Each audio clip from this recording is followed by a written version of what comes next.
Okay guys, so let's start with the Windows Server Core, and that's the server without graphical interface, and what's the benefit of that server.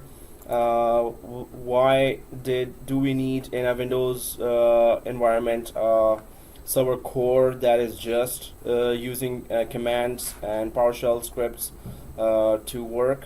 So there are many uses for that, and actually Microsoft is going towards more command prompt and giving commands and PowerShell scripts and giving commandlets there in PowerShell shell there. So shell is also an area where you work, right, and give commands. So Server Core is a minimal server installation option for computers running on the operating system. So that's one thing, minimal server installation. So since a graphical interface and all the graphics will not be loaded, the images will not be loaded, so it's a very small installation. So Server Core provides a low maintenance server environment with limited functionality as well. So well, there's not a lot of code that will be loaded when Server Core is starting. So you don't have to do a lot of maintenance there because it's already the whole graphics code is not loaded. Second thing, it has not that all kind of functionality that you would expect in a graphical interface or GUI, graphical user interface. So that's why there are different purposes for that server. If you have a server hardware that is having very less processing and less memory and less hard disk space, you can still install this minimal server installation, or still install this command prompt based server, right? So as in Windows Server 2008 R2 and Windows Server 2008 and then 2012 R2 and Windows 2012 and 2012 R2 offers full server and Server Core installation options. So Server Core was introduced in Windows 2008. It was not in 2003, right? So in 2008, Windows 2008, it was introduced. Into the Windows 2008, either if you install, suppose, a graphical server, graphical interface with all the click. So that is so suppose after 6 months, boss says, no, I wanted actually a command prompt based or Server Core. Server Core means it's a command based. So you need to give commands to operate that server, right? So the boss says after 6 months, oh, you installed a full graphical interface. No, I wanted the Server Core version of that. So what you have to do, what if it was Windows 2008, you would then format, uninstall the graphical server and then install the command based server, right? In 2012, that changed as well. So now you've installed a graphical interface and you're doing click, and after 6 months the boss says, oh, I wanted the core version. So now you don't have to format, you can convert the graphical server into a core server. And then after 6 months the boss have a second thought again. Oh, no, I wanted a graphical interface. So you convert the command prompt based to a graphical. And then every 6 months he keeps on changing. So then you change the boss. No, just kidding. Yeah. But core is more faster than graphical, right? Core is much more faster. It's like you're in Linux or Unix, right? You're giving commands. So we're going to go for a lot of functionalities, especially this functionality of converting any graphical server into a core and core to graphical. So this is the main functionality or feature that was introduced. How to basically configure the limited server and how to then convert it. We're going to do that today. Also, well, this is the next point. Starting with 2012, it is possible to transition between full server and Server Core without reinstalling the operating system. So without formatting, you can just change it back from core to GUI and GUI to core and core to GUI, right? So and of course more or less 75% of attacks happen on graphical interface, graphical user interface. Hence Server Core is more secure than GUI, right? So that's a Windows code that was being exploited by ransomware guys and getting a lot of money. So I hope everyone has updated their Windows at home as well, because attacks will come here as well. So it's just a lot of distance between the continents. That's why maybe it's taking time. It's swimming towards us from Europe. But anyway, so let's just go ahead and try to know what Server Core what we can install inside ServerCore, right?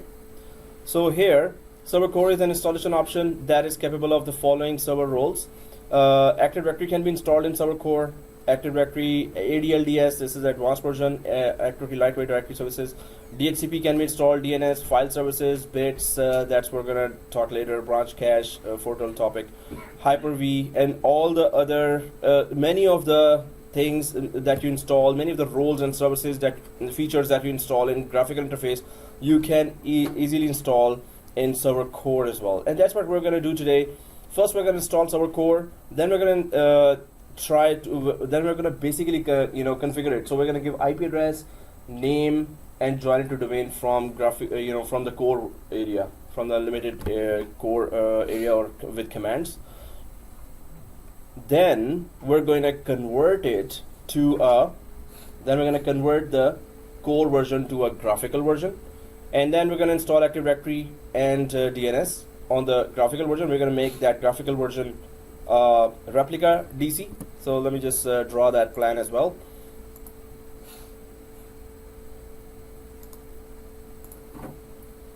Okay, so we will have just today server 1 started here, and we now know that what services it is starting, right? So it already has AD, DNS, GC, DHCP, and group policy, and many other services that we haven't deployed yet. They offer, but what we deployed is this, right? So now what we're going to do is we're going to create a new virtual machine here. We don't need a clone, we need a new empty machine, and inside the empty machine we're going to create install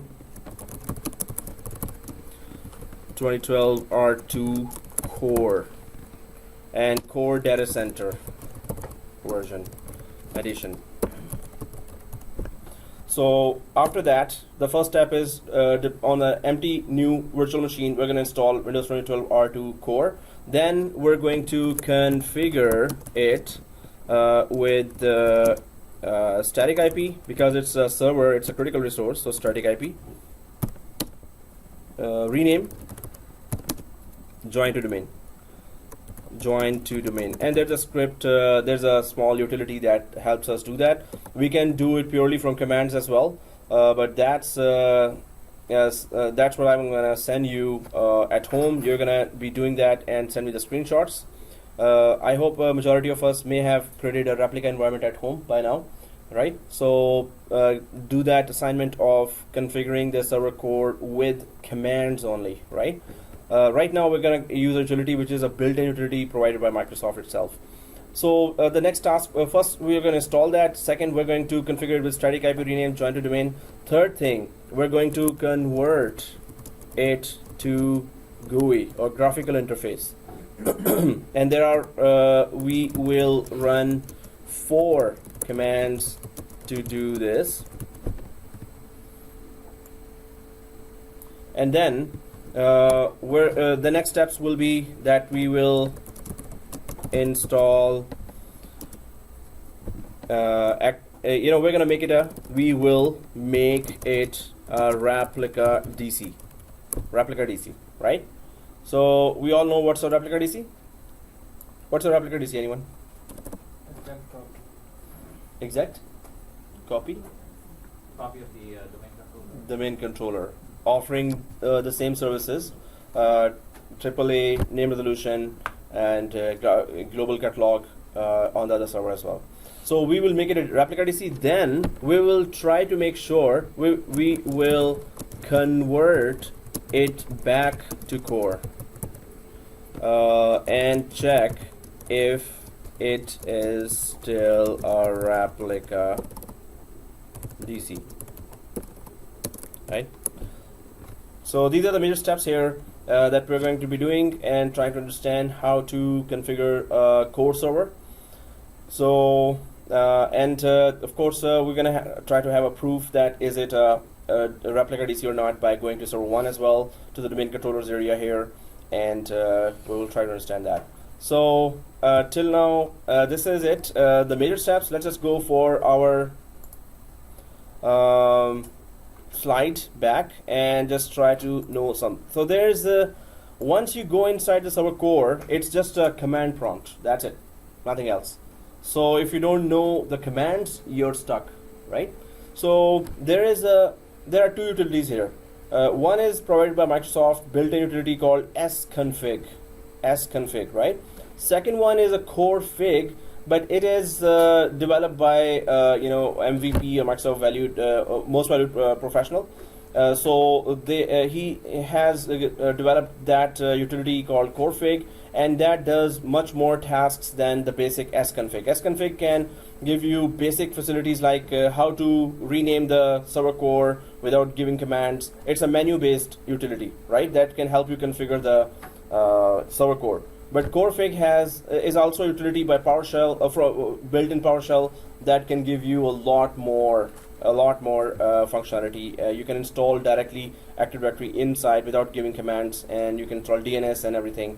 sconfig does not give you advanced options of installing Active Directory, DNS, DHCP. Either you need to know commands, or you can remotely configure it from another server, or convert it back to GUI and then install all those roles and features, right? So these are the utilities that we can use to configure server core for all the basic options. So, and then we will use sconfig to configure basic server options like rename, IP address, and remote management if we wanted to. And also one more step that I need to put here is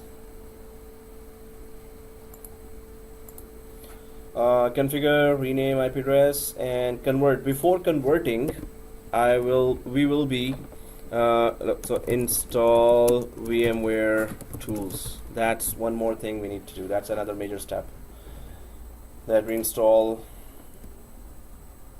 VMware tools. That's one. So after configuring IP, rename, join to domain, then we're gonna install VMware tools as well, because we need to copy paste all the commands. Those are long commands. If you start typing them, you're gonna have a lot of mistakes there, right? Because we're not programmers, we're not developers, so we might do a lot of mistakes, and that's gonna take a lot of time. So copy paste, we need VMware tools. Okay, so this is the only additional step here that I want to add, and let's go back to the slide there. And here, how to configure server core, yeah, NetDome. So there are, if you wanted to go only command prompt based installation, if you wanted to go for that, then it is netsh command and NetDome are the two commands that will help you do that. If I go to that Windows Core, do I have Core GUI, server core? I'll send you a file where it's done with pure commands as well. So try to use those netsh and NetDome at home. It's not try, it's a assignment. Thank you for submitting the last assignment as well. Some of us have submitted that, and majority did not. So assignment is that whatever lab we're doing, repeat at home and take screenshots, put it in Microsoft Word, and then send me. So some very few have sent me. And not everyone has sent me, so please try to send it. If you ignore that, of course you're at loss. It's not my loss, right? If you're not doing that at home, and yeah, so I can just ignore that as well, but it's my job to follow up, right? It's for your own good. So try to do all the labs which I'm doing here, repeat them at home with create the screenshots. I have millions of screenshots of those very labs here, so I don't need those screenshots, right? But I need you to send me that. That will be a proof that you are really working hard, right?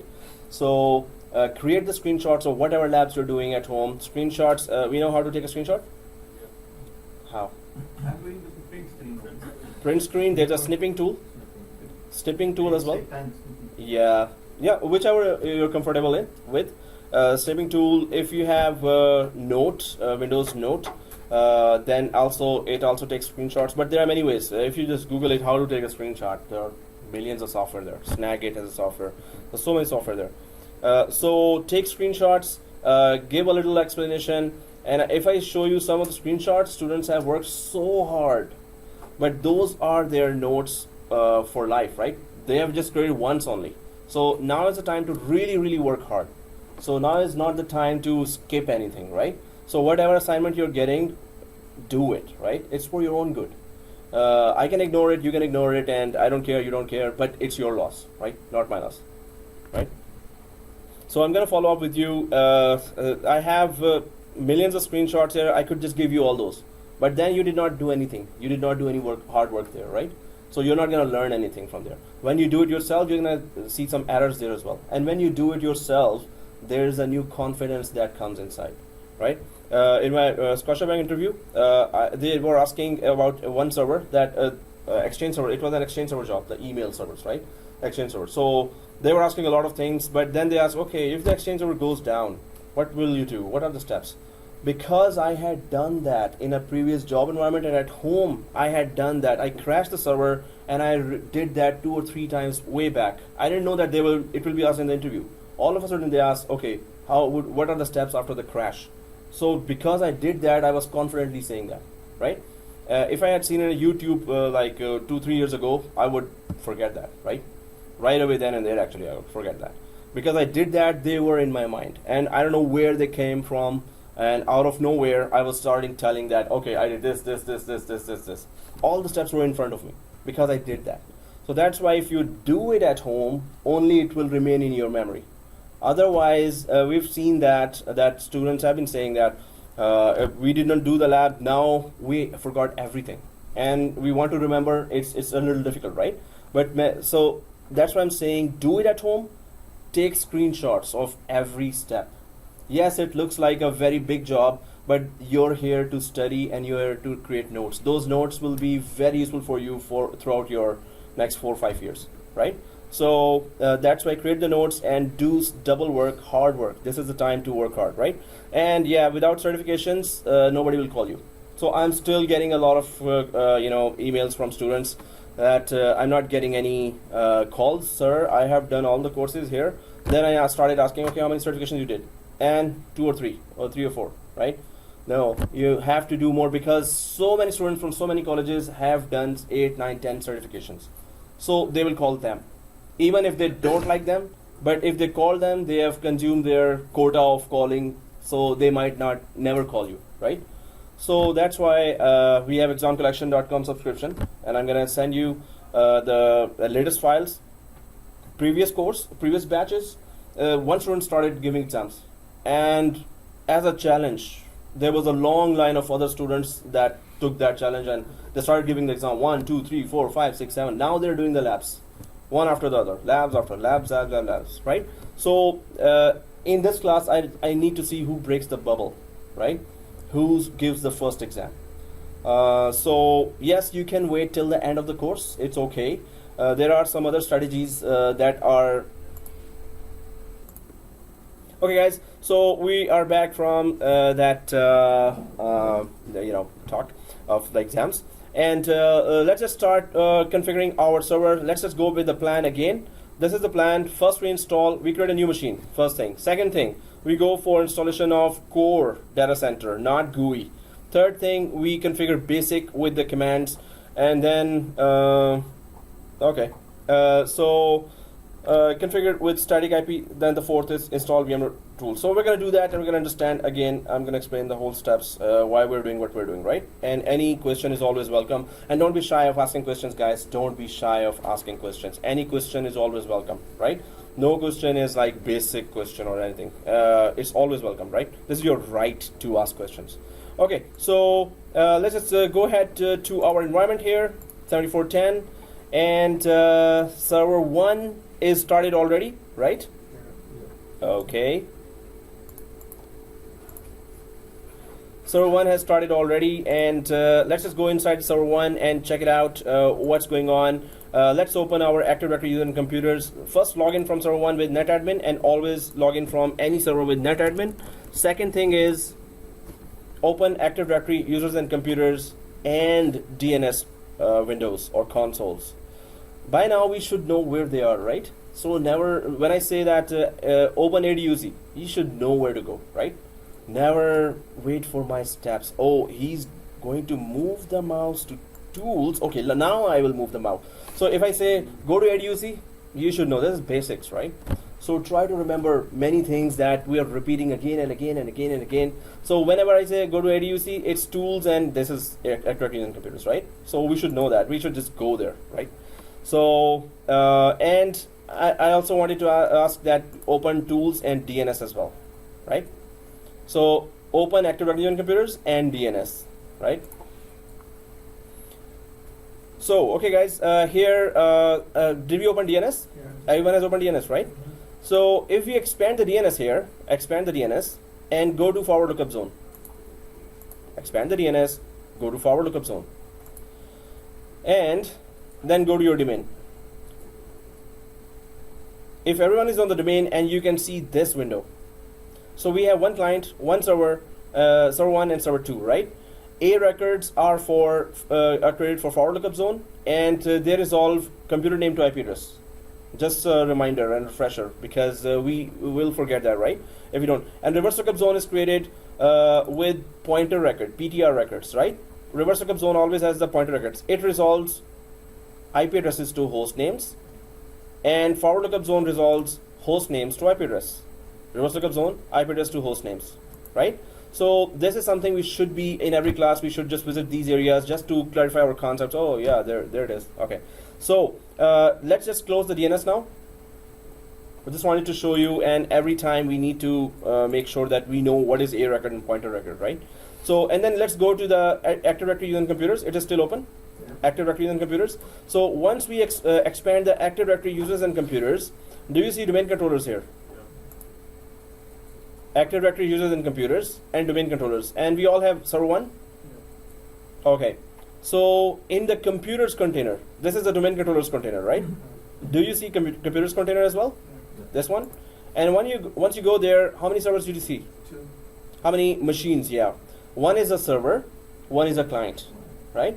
So 2 machines we can see, and now we're going to see the third machine, right? So first it's going to land in computers container when we join it to domain. Then we're going to make it a replica DC, so it will land in the domain controllers container.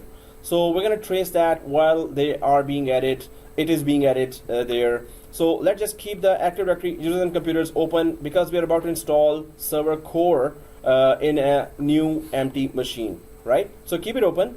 And do you see the home button here? Home button?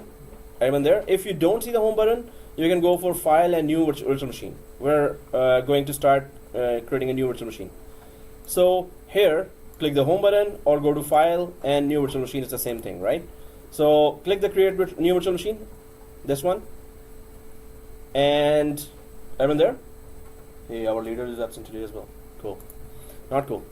Oh yeah, you're gonna see the video. So yeah, we all love you. Come on, man. Yeah. Okay. So yeah. So he's gonna watch the video, right? You're smiling now. I know. Whenever you're seeing the video. Okay. So Shoaib, yeah, you. Okay. So next. So here we will go for install disk image, and everyone sees the CentOS here. Yeah. Just kidding. Okay. I'm the only one seeing that. I'm just preparing the labs for Linux. CentOS is not there. CentOS. No, because we did the last installation of Windows. That's why it's there. Yes, exactly. Yeah, I was just doing the Linux labs. Yeah, I need to do that certification. So there's so many high-paid jobs there for Linux administrators as well. But if you know you are VMware expert, Linux expert, and Citrix, you have done all those, your profile is bigger and bigger, right? So you have better chances of more area you cover, more types of jobs you cover. So yes, is in your full 1-year course or plan, do you have a Linux course inside? No. Okay. Better you have one. At least basics of Linux, you should know. Every environment has Linux because companies want to save money, right?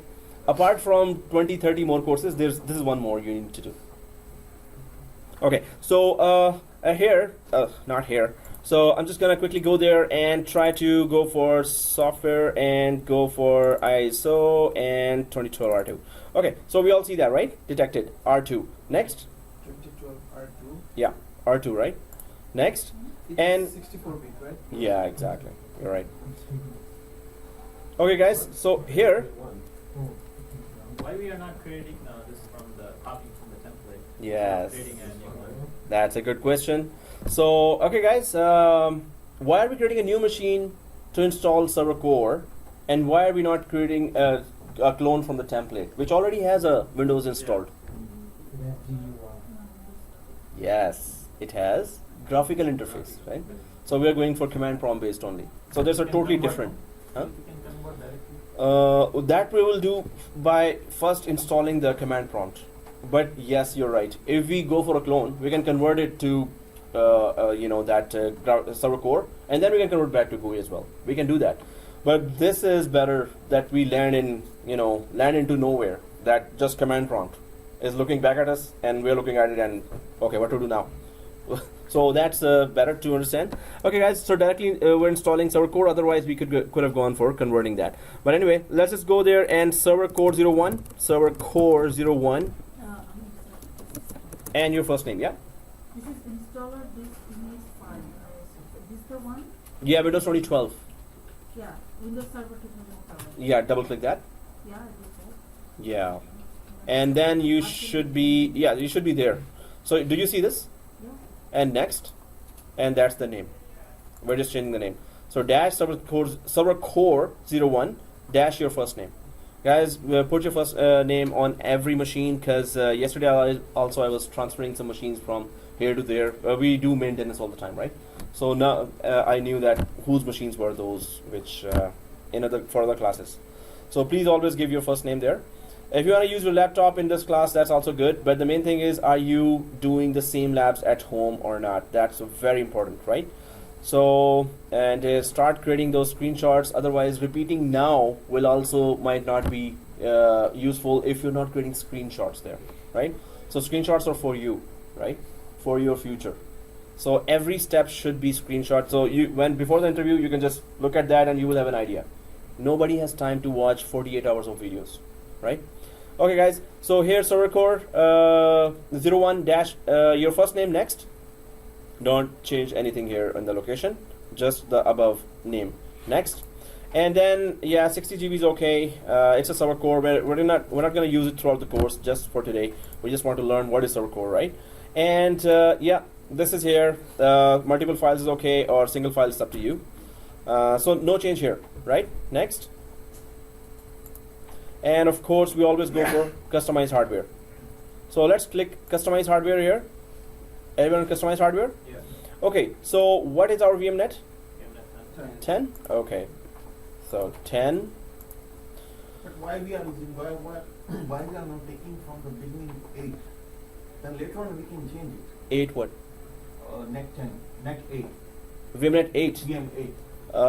We don't need to do the activation of this machine. So this machine has no it's a core, it's a command prompt, right? Like you said, we're only going to do once, right? Yeah, only for today. Exactly. So, and let's just give it some power. So give it 2 processors and 4 GB RAM. So, sorry, first the RAM, which is 4. Let's just slide it up, because it's already a very small installation. At the start it is small. When it's converting, that's a long time. I cannot increase it, saying not sufficient. Not sufficient disk or RAM? On the processor. RAM. Or you The did that. processor is 2, RAM 4. Yeah, I know. Are you trying to increase the processor to 4? Yeah. It's No, processor to 2. Okay. memory is 4. 4. Okay, so 4 GB memory and processor 2 and VMnet 10. So all 3 changes have been done by everyone? All 3 changes? Yeah. Everyone already done, right? Yeah. Okay, so click close and click finish. Well, it started right away, right? So So when do you think that you will finish 410? Probably the next 2 classes, so that I can look for the exam. you can book now even. I used to give the exam by putting the money first. Otherwise, I was not that determined to give the exam. So I used to give the money, or at least get the date for the exam, and then I will start preparation. Because before that, I will do it tomorrow or the day after tomorrow. Who cares? But what if they book the date right away when? No, not right away. So take 15 days. Wait, huh? You can take 6 months as well. It's up to you. No, I But mean, if I yeah. want them to book, right? Mhm. Like if I want, it will take them after 15th day only. They will give me. yeah, so whatever date and time you give, they will just What if I give it tomorrow and then will Yeah. they be able to book? Because If the there's- center is here, right? yeah, center is here, but if there is seats available, yes. So yeah, you can guys. Anyone can book even now and take 1 month's time or take 3 weeks time. But in the evening, it's just 4 hours class, right? In the evening, just give 2 hours daily and you're done. But the problem is, since second carrier, the government is paying the exam only one time, right? Everyone on this page? Yeah. Okay, click next. Click install now. Click next. Click install now. We know the drill. But be careful here, guys. Be careful. Be careful. Don't go next, because if you select GUI, then you have to shut down and recreate the machine again and then select the core version. So we're going for core data center. At this screen, when you are there, be careful. The first one, right? So not the first one, Third one. fourth one. No, third one. Exactly. So server core, but data center. We're always sticking with the data center, right? So guys, one question to you. It says that server core is good for smaller servers or servers with lesser capacity. Maybe you have like just 8 GB RAM and you have one processor that is not even quad core, and you have very less disk space. So you can install server core there, yes.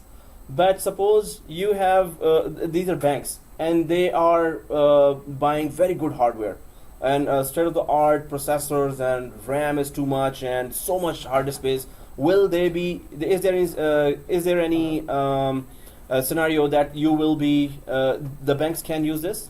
Is there any scenario that banks will be using with the very latest servers with a lot of hardware capacity?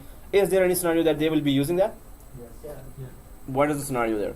Because it's used for, they always say that, okay, if you have some server that you're about to throw out, just install server core and just install replica DC or DNS DHCP there. Security. Okay, one thing is security that banks will also use with the latest hardware. They will use that. So when I was in Scotiabank there, so we have a very big VMware environment, but VMware is always expensive, right? So a lot of approvals are required, although banks can afford that. But it is expensive, and you need approval, and you need a very good reason. You need to convince your bosses that they should spend a few $1,000s more, a few $100,000 maybe. So we used to go for, who would need approval for VMware? Let's just go for Hyper-V. So Hyper-V is already data center Hyper-V. Data center Hyper-V can have unlimited number of virtual machines, unlimited. But when you install any virtual machine of Windows, you need a license for that, right? Of course. But virtual machines you can create a lot. So banks used to do that. There we used to do that. Latest server comes here, we install Hyper-V. What is a Hyper-V anyway? Oh, we will be spending one class just for Hyper-V. This is very, very important, because there are so many jobs out there for Hyper-V plus VMware plus. So Hyper-V is a hypervisor, and it is hypervisor 1 and hypervisor 2. So Hyper-V can be installed on top of an operating system, and Hyper-V can be installed directly on a hardware as well, right? So As an operating system. as a hypervisor, Hyper-V is the role, hypervisor role by Microsoft. So hypervisor from VMware there are two hypervisors from VMware. What are those? Anyone knows? ESXi is one hypervisor that gets directly installed on the hardware, and second is workstation, which we are using. That's from VMware. Microsoft has their own version of Hyper-V, hypervisors. So hypervisor 1 and hypervisor 2. For Microsoft, they're both named the same, Hyper-V, right? Citrix has their own version of hypervisor, which is Zen Server. That's only one. Oracle has their own version of hypervisor, which is VirtualBox, exactly. And Linux have their own hypervisor as well with KVM, exactly. Hey, there's a Linux expert there, huh? No, I was looking at the lecture one yesterday and started. Okay, so good. So you remember first lecture I told that, right? Okay, that's good. That's good, man. Cool. Okay, guys. So ServerCore is used in banks. So in the interview, they will ask you, hey, if we install ServerCore, tell me what we can do. So you have to tell them. Yes, it is very important. This is not that if you are throwing away a server, then you can do that. You can install ServerCore and then install Hyper-V on top of that. Hyper-V hypervisor on ServerCore. So what's the benefit? ServerCore is a very limited operating system. It's an operating system. So it's gonna take very less RAM, very less processor, very less hard disk. On top of that, you install Hyper-V. And then on top of the Hyper-V, which is a hypervisor, hypervisor is only one task. What is the purpose of hypervisor? Host guest machine. To create virtual machines, or guest machines or virtual machines. So once operating system taking very less hardware resources, hypervisor taking, Hyper-V taking very less resources. So only virtual machines that you put on top of them will have all the memory and processor and hard disk to use, right? So that's why it's an ideal, operating system, ServerCore. And then now in 2016 there is Nano Server that arrived. This is ServerCore. There's a Nano Server that is even more limited. You can just install a Nano Server on a USB stick, and just like Linux, right? There are some Linux versions you can just run from USB. Even they're so stripped down, small ones, right? So 2016, at the end of the course, we're going to be doing 2016, although it's not part of the course, but it's good for the job, right? So we're going to install 2016 as well. Okay, guys, ServerCore, if you selected that, it's data center ServerCore, and all the big organizations use that as well, and because of the Hyper-V hypervisor. So you must know that reason. Okay, next. In 4.12, we're going to go for the high availability and disaster recovery of Hyper-V. But anyway, I accept license terms. Yes, click that. Next. And we're not upgrading anything, so custom. And also, we're not partitioning anything, so the drive, so click next here as well. There you go. It's not a long installation. It's because there's no graphical interface, it's not going to take long. But after that, it's just a command prompt, and we need to know what to do there, because it's like so the command. So guys, one more thing here. Azure. Okay, man, this tricks. It's like commands, only commands, but Microsoft command. Yes, you can say it like Unix, right? So okay, guys, there's another utility I was telling you, CoreFif. Oh wow, CoreFif 2016 is there. So if I just go to the browser here, Core, CoreFig. So you need to know all the tools there, right? All the tools to deploy and properly configure any of the servers that we're installing. So CoreFig is that utility that is being developed. What happened? Enter. What happened? Error. VMX error. VMX. So codeplex.com, but does it say that, does it support R2, Windows 2012 R2? So if you go for this site, this is a site name. If I go to downloads here, this one, ISO, oh, it does not give a detail. Well, it would have given a detail somewhere else, but based on 2 ratings, there's go to documentation. Mm-hmm. So it's there, not verified, but should function Microsoft Windows Server 2012. 2012 R2. They didn't verify with 2012, but they verified with R2. If you go to documentation. Yeah, here. Yeah. Oh, there it goes. Minimal verification performed Windows 2012 R2. Okay, so they say that they have done some verification with R2 as well. So I used to use that as well, but then they didn't have support for R2. They only had support for 2012, so that's why I stopped using that. Now they add that after some time, so 2012 R2. Anyway, so that's good. So I'm just going to go back to downloads here and just click this ISO one, this one, right? ISO. So if we go down, do you see this CoreFig 113 ISO? So click that. Download this ISO, and now CoreFig. So go, guys, just go for ISO, C drive, and ISO when it's installing, right? When it's downloading. So just go for C drive and ISO when you're downloading. Click save. Now it's just, oh yeah, that was a very small file. Okay, guys, once this is done, let's just minimize that browser, and let's just go back to our installation. What happened to our installation? It's done. So Update. Installing update. Oh, really? So The user's password must be changed. yeah, this one. Control Alt Delete. Right? Everyone. There's a message. Mm-hmm. Yeah, just put yes. Just put OK. Oh yeah, press Change OK. the password. How do I go ISO? No, download it and that's it. So I'm gonna tell you later. So right now, go back to the machine, guys. Did you change the password? Yeah. Yes, class password. So here, we know what to do when we see the Control or Delete. Just press these three buttons, these three, and you see this administrator only, right? This is a local administrator, right? So if you see that, click that, and you will see this. The user's password must be changed before signing in. So if everyone sees that, press OK, and it is the class password.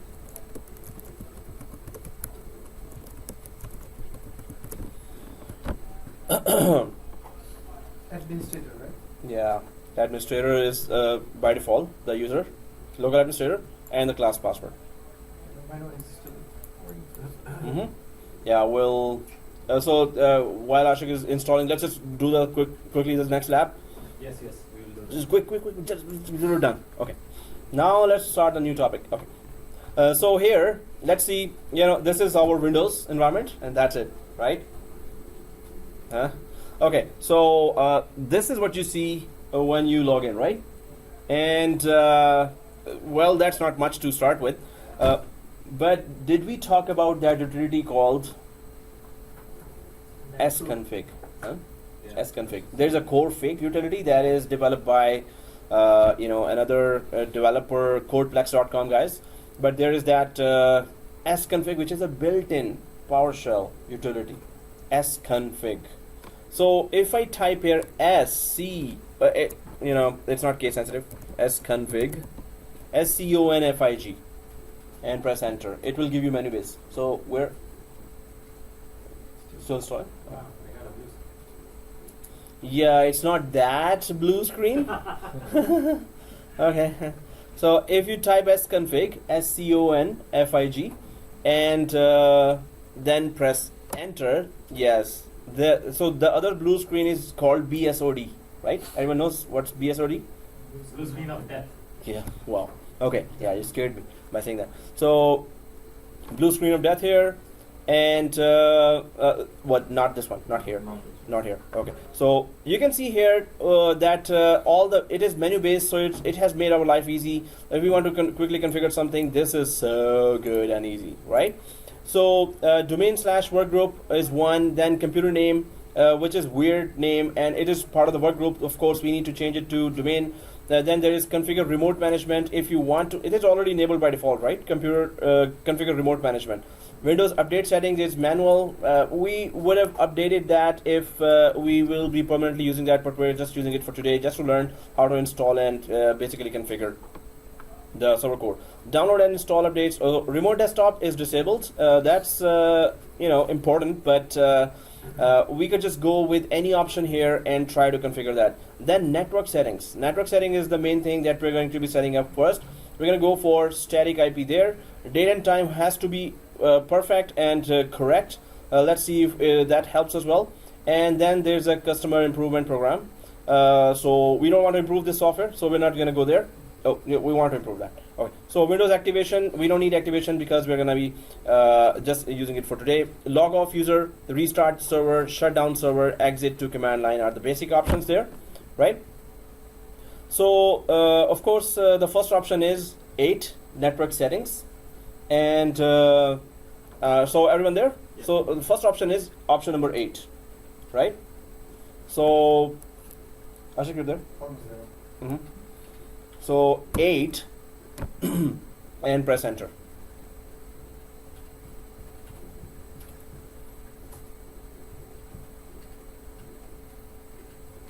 And enter. Now what do you see? Server 1 assigned IP. 58. I'm getting 58. 57. I'm getting 51. 51. Oh, that's the first one for you. Because I'll also get 51. We played with the address pool. Okay. So, sconfig, Yeah. Okay. So what it says here, it just detected one network card here. If there were suppose 4 network cards or 8 network cards, it would detect all of them. Because we have our DHCP working, so that's why it's .58 put here. Index number is 10. So this index number is detected automatically by the server core. So this index number we have to type. It is asking select the network adapter index number. Suppose there were 8 network cards in the servers in the production environment, you would see multiple network cards there. So always whichever network card you want to communicate for server core, it's gonna be, we're gonna just use that one. Maybe it's 10, 11, 12, 13, 14 if there were 4, but we have just one. So we're just gonna type here 10. This index number is automatically just defined by server core, but we know which network card we need, right? So whichever in production environment, whichever network card has the cable connected to it. If the cable is connected, the Ethernet cable is not connected to all network cards normally, right? Or if you have NIC teaming done, which is a topic in 410, we're going to be doing that too. Then the cable is connected to those 2 or 3 or 4 network cards. So right now, if you type 10, press enter. So now you want to configure the network card that you selected here, and that's the only network card we have actually. So here, set network adapter address is the first one, then set DNS servers, second one, clear DNS server, third and fourth is return to main menu. So let's just type 1, set network adapter address. Because we do not want it to be given from DHCP, we're going to just type 1 and press enter. We want to give it static IP. And it does ask again, select DHCP or static. So we're selecting S. Type S and press enter.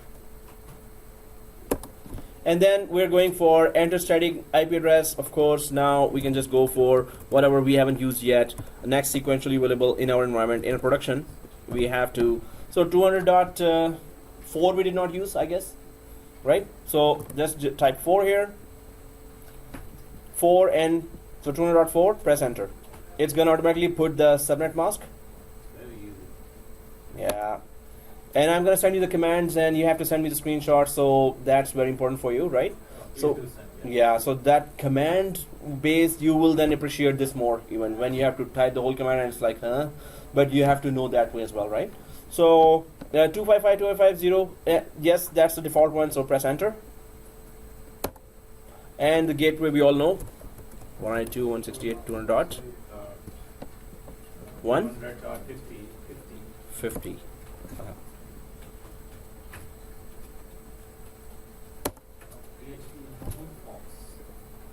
Yeah. So once you press enter to the gateway, now we have given a static IP because it's a server, it's a critical resource. So we have given static IP, but we still have to give the option number 2, which is DNS server. So type 2 here and press enter. 2. If we do lag again from the very beginning, Mhm. this machine. Yeah. So that time, because this 4, now it is 4. So you can give 5. Exactly. And whatever name we gave now, so you can give next sequentially available name. So ServerCore 01 we're about to give here. ServerCore 02 you can give there, right? For the test one. Okay guys, so here enter new preferred DNS server, and yeah, we know our preferred DNS server. 192.168.200.50. 1. Okay. So yeah, I'm just saying, watching and who's, really, maybe somebody nods, yeah, it's I didn't 50. even Yeah. listen to you. I was just setting to 200.1. Yeah, he's gonna confuse us anyways. Come on. Yeah, I know. Uh, I mean, that's why I was not very connection to my hmm? PC Mhm. when I was doing the lab, because there are 2 servers also there. Oh, okay. Before- Oh, still. Yeah. Hmm. But I tried to troubleshoot it when I make it as a static, so when I use the static, so I switched the option to dynamic. Then it should get. Yeah, there's internet, but Good. how then it will recognize the DNS server, because I have to take it out the DNS server. No, so first network card should be static. Second network card add, put it on VMnet 8, that's one, second one. And put it on dynamic, second network card. First network card, don't touch. Oh, Then when it is activated, then remove the second network card again. Now, first network card, because it was not touched, so it will communicate with the DNS and DHCP, so it will be okay. So we always, we can use 2 network cards instead of 1, or temporarily use the first network card, and then change it back to VMware 10 and put the static IP again on the first one, if you're just using the first one. Yeah, sure. Okay. So, work hard, and you will understand, right? So, okay, guys, preferred DNS is showing here. Yeah. Press OK. And here, do we have an alternate DNS server? No. So, press enter. Nothing here, right? For alternate DNS server, just press enter. Nothing there.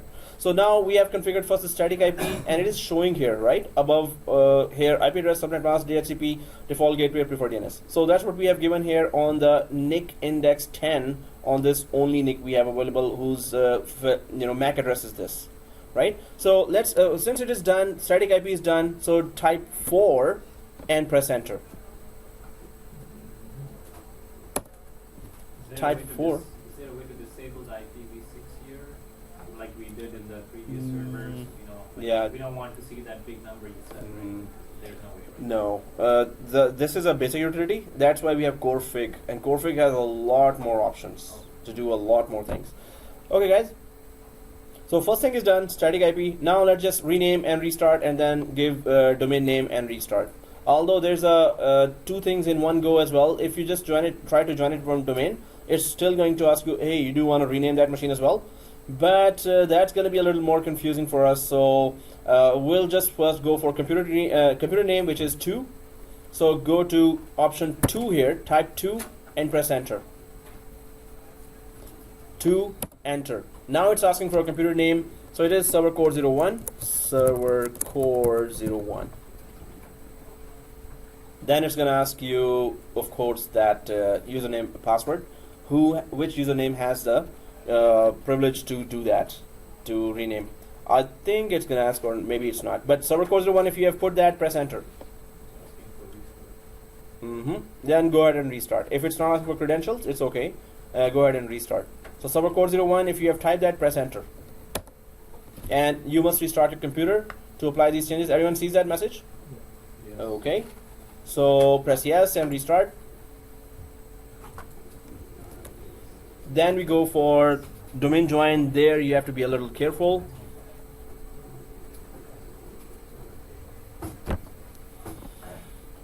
Okay, so are we logged in back or restarted?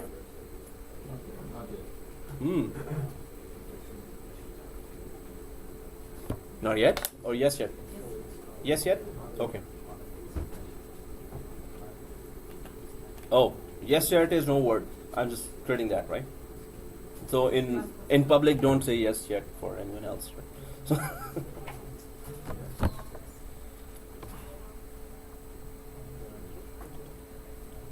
So okay, guys. So the send control or delete here.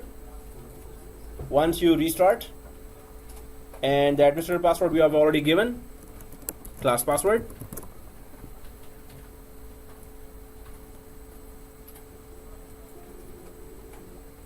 And here, administrator. So what do we type here once we go inside? sconfig. sconfig, SCONFIG, enter. And we're back to our configuration. So now the name is also showing, the name we have changed, ServerCore 01. And now we can go for domain join here. We can do all those other options as well, but yeah, we get the idea how to do that. But what to do our lab, that's all we need for now. So domain and workgroup, so we just type 1 here and press enter to join it to domain. Type 1 and enter. Now it asks join the domain or workgroup. So we type D, exactly. So everyone has typed D? Yes. And enter. Now join domain, of course, name of domain to join is net plus domain.local. Guys, be careful about the password. It's not gonna when you put the password, it's not gonna show you that the stars. You will have to just trust your fingers for that. So net plus domain.local, everyone has put that? Yes. Okay. So when it asks for specify an authorized domain user, that's where we enter the password? Yeah, so, well, I am not on the screen, but you have to type the domain name and backslash username. Net plus domain backslash netadmin. So are we all on this screen? So, yeah, on the screen. Yes. So on the screen, right? Yeah. Okay, everyone. It's asking for domain or user. Yeah.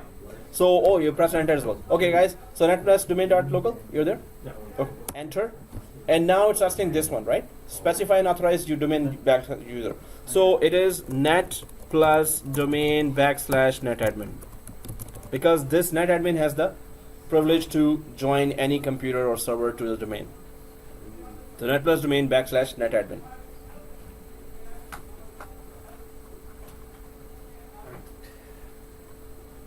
So now it's gonna ask for a password, guys. Be careful about that.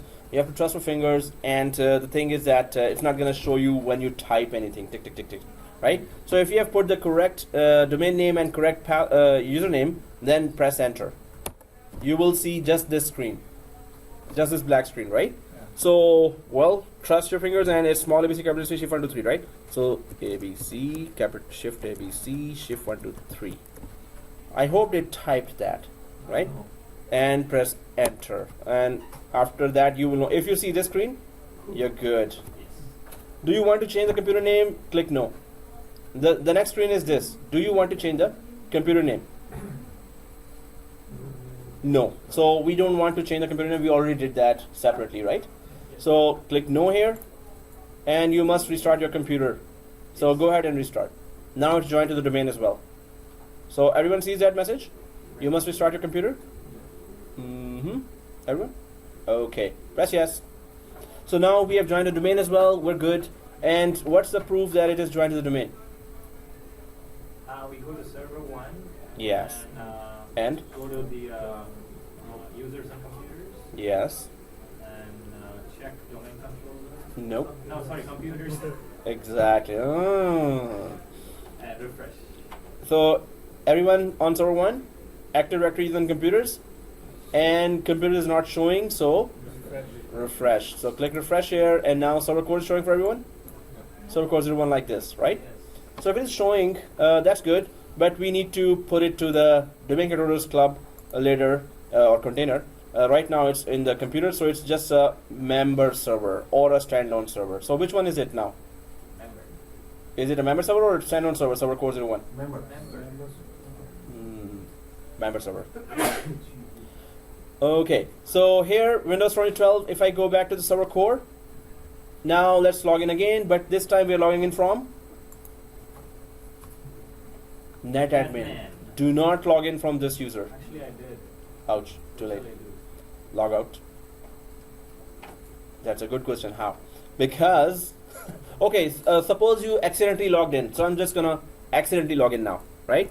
And done. So we're not supposed to log in from this, right? We're supposed to go for back arrow and then netadmin, right? So this is a local administrator, that is a domain administrator. So in order to use the domain resources, we have to log in from domain administrator. So if I accidentally log in from here, I can just, what do I do now? So Shut down myself. exit how? Okay, EXIT. Suppose I do that and type. Am I out, or I'm just in the space?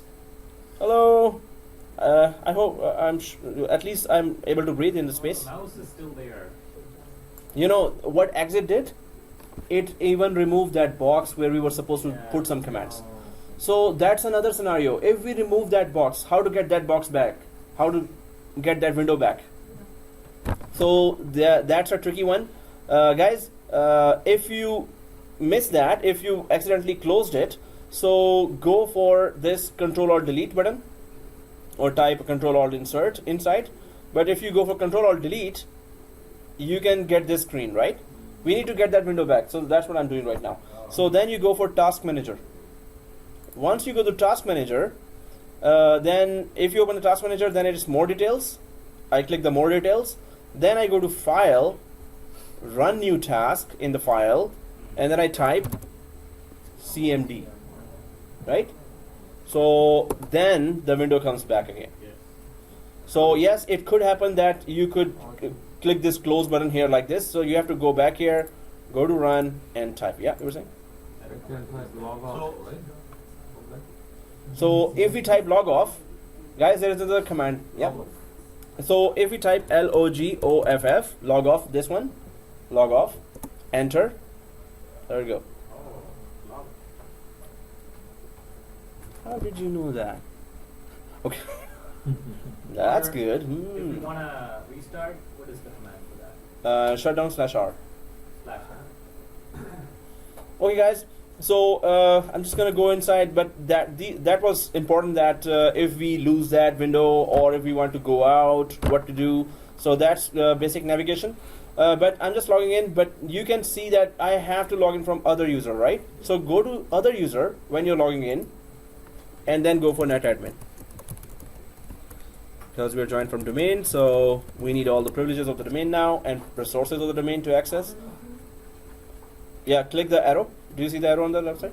Click that arrow, and then see the other user.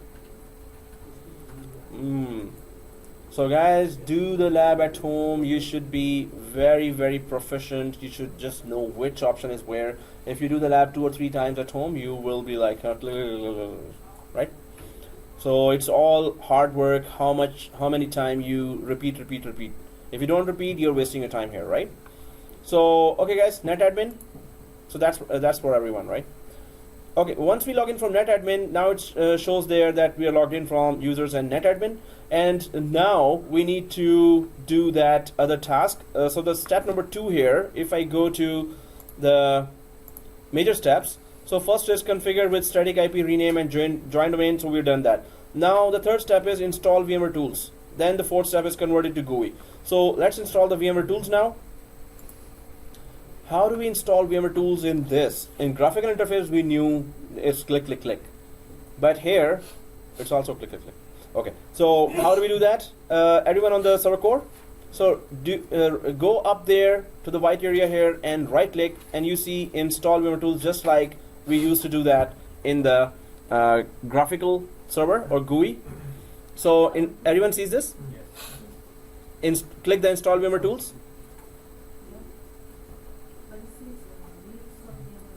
Oh, you have reinstalled? No, did you click once? Go to the last one. Do you see this server core? Server core? Make sure you go. No. No. Right click. Do you see install VMware tools? Okay. Install VMware tools. Click that. So what does it do? When you click install VMware tools, it mounts the VMware tools to the DVD of this machine. So we need to access the DVD from command prompt now. Exactly. So that's the DOS command. And if you want to change the drive letter, we are in C colon right now, or C drive. We need to go to D drive. So D colon and press enter. D colon and press enter. Now you see this D prompt here, right? So we need to check the contents of the drive. Yes, sir. What commands we put? Directory. The DIR. DIR. Enter. So we see the contents. If you see the contents, you can see I have an idea that yes, this is the VMware tools inside which we are, right? Because VMware tools are showing here upgrader. So what we need to execute here or run here is setup 64. The last file here, setup 64. Yeah. D colon. Oh, it's shift and the semicolon. Enter. Yeah, and oh, that's the wrong. So shift. Yeah. Oh, then maybe that shift is not good. This shift. Try this. What? No. No. Selected. Oh yeah. You have to click inside the area. It was outside the mouse. Okay, guys. So setup 64. If you see that setup 64 file, so we just typed setup 64 and press enter. Setup 64. Okay.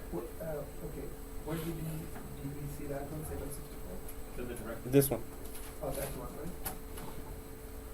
So setup 64 and press enter. So press enter, and you can see on the right side something starts now. Right, the VMware tools start, because the next set of commands we need to put. We need VMware tools, otherwise we will have to type the whole thing, and that's gonna be a disaster. Right, using graphic mode now.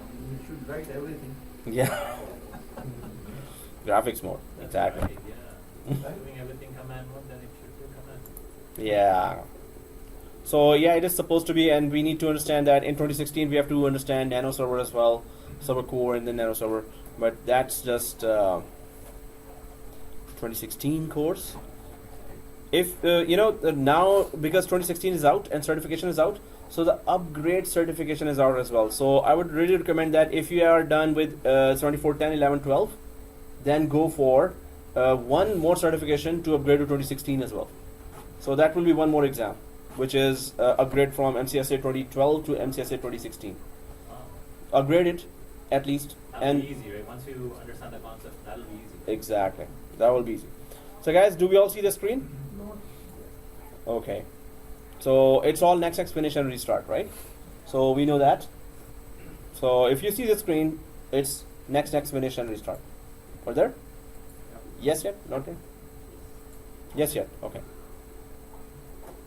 So, just to recap, the benefit of using the server core is just to pretty much we are doing everything through command, so that we can use these resources for the VM missions pretty much, or Yeah, server core is mainly for if you are about to throw out some server, or some server is just having very less resources, and server, you can just put the that hardware server core first, and then even make it just a replica DC and secondary DNS. Even if you just put these two, so with a very less RAM, less hard space, and less processor, it's still gonna work perfectly. if there is no backup server, this will be an ideal option. Yeah. If they don't want to, if they are considering cost, Exactly. then probably they can go for this. Yeah. All right. So you can create a virtual machine for them in a Hyper-V, in a one server. So small companies go for one server, and then one server they already have a lot of roles: print server and file server, and then DNS, DHCP. They put everything because they don't want to spend more. Right. So then you can create one Hyper-V and install one virtual machine and install this. So it's not install the server core. It's not going to take that much memory as well, and they will have 2 domain controllers as well. But big companies go for this option just to install Hyper-V. That's the main attraction. Hyper-V, because it's not going to take a lot of RAM processor for its own running, so it's going to give all the RAM processor to the virtual machines that you're going to install. 1, 2, 3, 4, 5, 6. So main attraction is that server core, then Hyper-V hypervisor on top of that. There Okay. is no option to turn on the firewall and all that. Turn off, turn on and turn off. There are commands for that. Then. Okay, guys. Next, or CoreFif. CoreFif can let you do a lot of other things that we just downloaded, right? The other. Yeah. Okay, guys. So click install here and restart. Why am I getting this error? Yeah, which error you're talking about? I didn't see any error. Okay. It disappears. Yeah, he got it too. What does it say? Instruction. Logon UI.exe application. But after that, it says restart or what? The instruction and some number. Oh. Starts with memory, Some memory issue. memory issue, Oh, memory issue. and then it goes away and Okay. then restarts. Click OK, it will start. Yeah, it's okay. Well, it could be that memory is running out or something, or it has some. It's not detected enough memory that it requires there. It could be any other reason. I would have Googled it if it was a production environment, but since it is not disturbing our lab, so we're good. Let us try to now restart that the server. Oh, is Spanglish. Amir, you need some exercise. So, yeah, yeah. I need some exercise. Oh, oh. Oh yeah, exercise. Yeah. No, I would love to walk because all day sitting is not good for me. Yeah, it's okay. Yeah, standing is also exercise. So yeah. Okay. I put it into Yeah, it's here. I did, right? Yeah, but we haven't done anything else. So click that. Show in folder. Yeah, it's here. So keep that folder up. I don't know. It says to put it on the ISO. Oh, yeah. So right click and cut. Yeah, and go to ISO. And right click and paste it. Yeah. Yeah. Oh, thank you. That's spicy? Oh.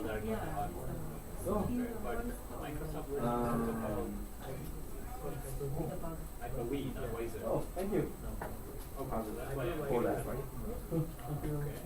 I'm trying to give you exercise. She's giving you food. All balanced.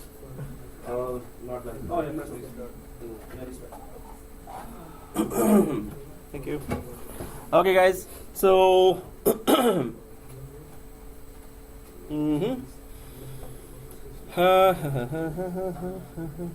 no tissue. Okay, I'll try to put it on top of this. Oh.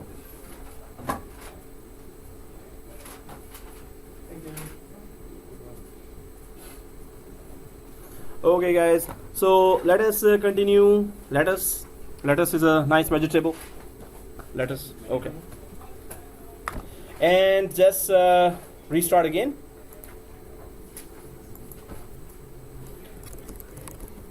So The administrator account, we disable the administrator, and we create a new administrator. So here, let's just go for since we installed the VMware tools. Now we're going to give the 4 commands there. What is the purpose of 4 commands? It is to convert the the core to GUI, right? So server core will be converted into graphics. Then we're going to install Active Directory and DNS.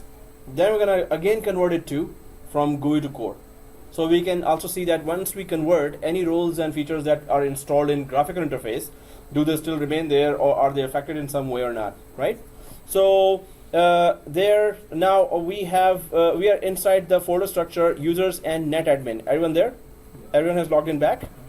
Okay, so if you are inside, type cd / because we want to go to the root of the C drive. So cd /. Everyone there? cd / and press enter. So it's a backslash. It is tilted towards the left. It is not tilted towards the right. To your right, to your left, right? Okay. So cd / enter, and now you are out of the folder structure here, right? We need to create a new folder called mount dir, but now let me just show you in the slide as well, because these are the steps we need to be mucho careful. Mucho means a lot careful, right? Mucho careful. Gracias, amigos. Oh, okay. So, yeah, it's if anyone knows Spanish, I think, yeah, so mucho is wrong, I know. It's muy careful, right? Yeah. Muy careful, right? That's like a lot. Be careful a I lot. think he has a lot of Spanish books. What? I have a Spanish boss. I had a Spanish boss. And my colleagues were Spanish, so I was really enjoying that. Gracias. So, okay guys, on the right side, first we are trying to create a folder called mount dir, and the command is mkdir mount dir. So you don't have to exactly type this command. I'm just gonna put that there, mkdir space mount dir. Mkdir means? Exactly. Hey, somebody is a PhD in DOS, huh? So mkdir. We can make instead of MK, we can make MD also. MD, exactly. Definitely. So mkdir mount dir or MD space mount dir, same thing. Press enter. Once you press enter, this directory has been created or folder has been created. But what's the proof? We're going to check dir by putting the command after that, dir, to see the contents of the C drive. First we created a folder, then this command dir just shows us the contents of the whole drive. So dir, enter. Do you see your mount dir directory? Yeah. Here, like this? Okay, if everyone sees that, right? So now let's just go for the second command. First command is that we are creating a empty folder or directory. But what do we need with this empty folder? So now let's go for the second command here. And now I need to send you the commands. Okay. Guys, do you have your Gmail open? If not, just open it. I'm gonna send you all 4 commands, but don't type all those 4 commands right away. We're gonna understand and type one by one all the commands. We're gonna discuss those commands. So I'm just gonna put that group. I'll just go to the group, and so please open your Gmail here.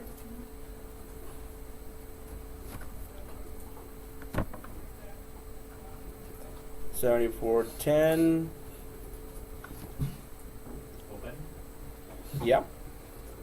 Okay, Gmail is open, so I'm just gonna send those commands. I'm just typing.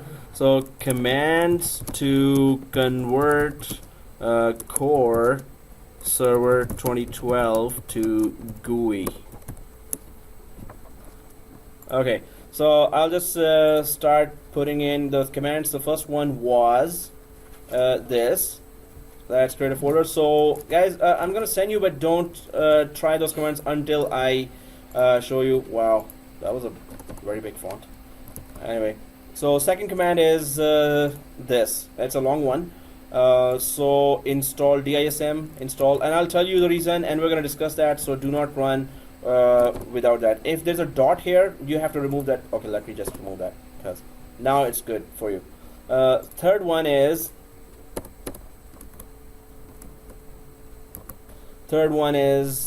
this one, which is DISM again, and this is a long one, and we really need to understand this. Wow, it's a little mixed up. The description as well, what does those 2 commands do? Oh yeah. Okay. Just in a short, small form. Sure. So first is a create folder. Second is for. Okay. You know what that means. Okay. So it's get info. So getting info from the Windows 2012 install.vim file. So that's just the comments. So whatever's in the bracket, that's not a command, of course. You don't need to run. Whatever's outside is the main command. So that's the first thing. Second thing is this command, of course. Oops. We need to understand why this command is there. So I'm just gonna creating virtual machines in Microsoft Azure portal. Wow. Okay. The next command is lets us, so bracket, lets us choose the edition of Windows from the 4 options. Okay, so that's the next command. Then there's another command here that goes for, now this is PowerShell, and yeah, this one. So before that, there's another small command that we need to run, which is just type PowerShell. So this PowerShell, don't do it now. This in the bracket, this command let will enable PowerShell inside the command prompt, right? PowerShell. Okay, so and now this commandlet, this is the final commandlet. This commandlet actually converts the server core to GUI. So that's the final one, and it's going to take time, and by the time we will have reached the break. So, and these are the 2 commandlets. This is at once we have converted to GUI, then these are the those other commandlets that we need to. So once we are inside the GUI or graphical user interface, then we run the following. The following cmd lets. So if I type cmd lets, these are called commandlets. Every PowerShell command is actually called command let, right? So these 2 are supposed to be run inside the GUI interface when we have converted from core to GUI, right? So, or graphical interface. So now this is the whole command structure for the server. Let's create a folder. So yeah, that just creates a folder. So click. I'm just gonna post now and make sure or confirm me someone if you got this. Okay, cool. Thanks. All right. Thanks. So this is in the email now. So let's just go one by one. We're going to take a break when we are in the process of converting the server from core to GUI. In fact, yeah, we have to make sure the longest, whichever is the longest process, then I'm going to tell you to take a break at that time. But right now, let's just go. So first we have created a folder, right? Now, if we have all created a folder, the next command is this, which is we need to make sure that Windows 2012 is mounted to the DVD of our ServerCore virtual machine. So then we can run this command DISM/get viminfo/vim file : d : it's going to go to the D drive.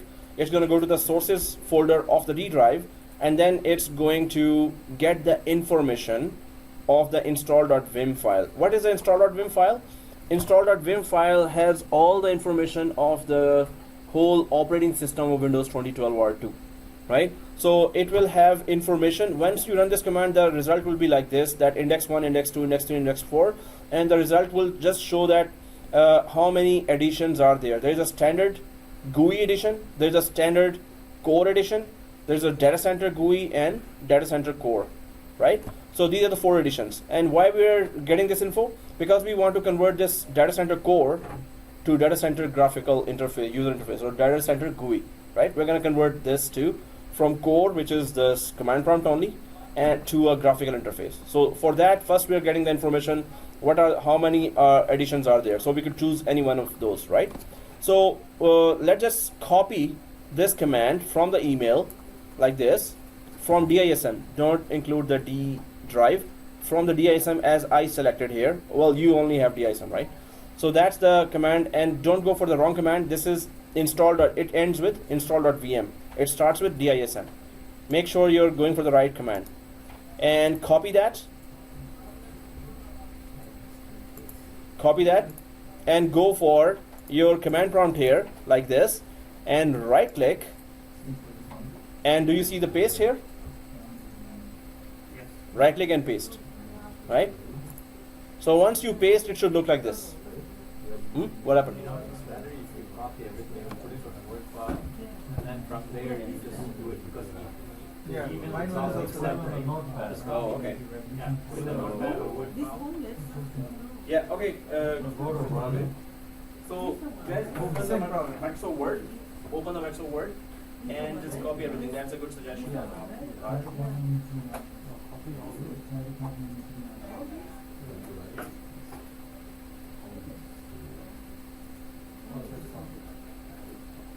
So copy all the commands to a MS Word. Open the Word file here. MS.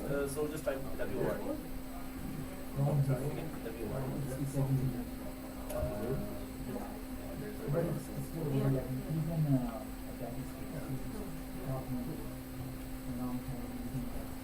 Now what I did, I copied everything and put it in a Oh. notepad. Yeah, either Notepad or Word file. Right, Notepad.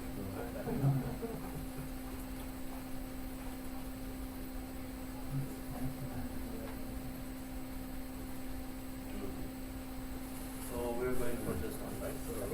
Okay, guys, open the Notepad. That's better, or Word, and just type all the This is commands the there. only one blank, right? What's the one? Exactly. So are we able to? Yeah. Cool. Are we able to? Oh, you put the command there. So you're able to understand? Otherwise, you're already in Notepad? Yeah. Good, good. Huh? Okay, anyone else need help to put the command from? That's a simple copy paste.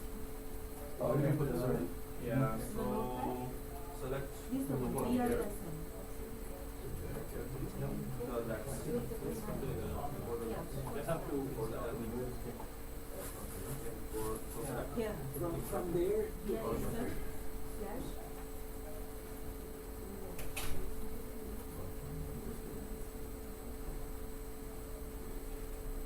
so we are going to copy the getting info, right?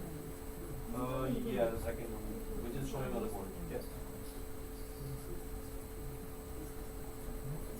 Oh.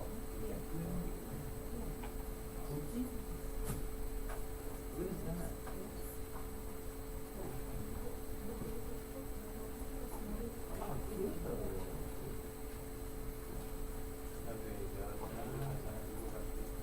Now you're on this one. Oh, so you need to right click and copy. Right click on there. Yeah. What happened? Is not copy? Yeah, I copy.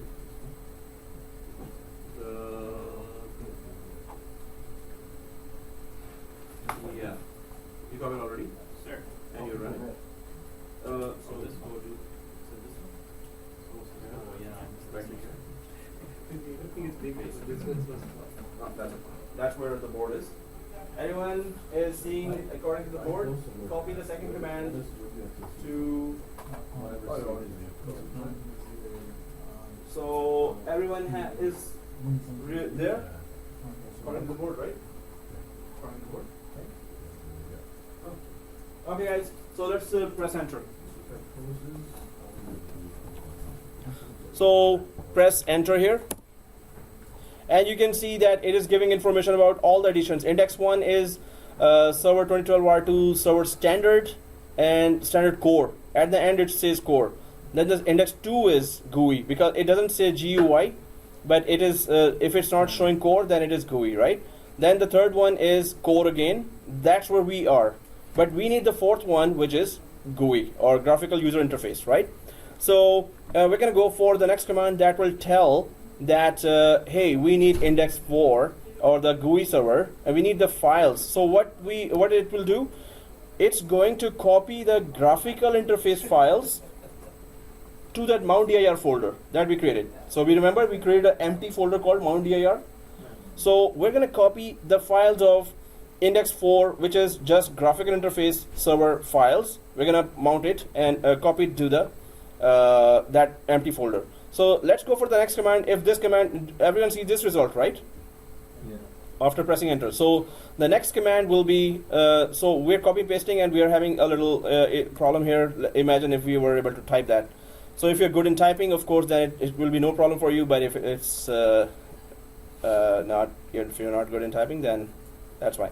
So guys, let's mount install. So now we're going to mount this is the next command here. DISM, it starts with DISM as well, but it ends with read only. So what it is doing in the C:\mount.dir, the empty folder, it's going to mount the files of index 4, which is just graphical interface files. We need those files inside ServerCore so we could launch them and convert the core to GUI, right?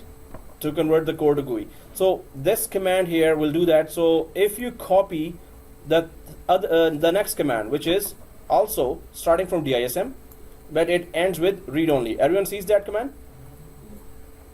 Starts with DISM and ends with read only. So you have to carefully just select this command and right click and copy. Everyone there? Right click and copy. And then go down to ServerCore again, this one. And just like previous one, right click and paste. Right? Everyone has pasted? Okay. So it should look like this now after paste, right? If everyone's there, everyone has pasted that, right? Done? Done? Done? Yes. The screen is not done. Does it start with DISM and it ends with read only? So just copy that, select the whole command, and then Just copy this command. We are not even getting, you get a message. we're just getting named.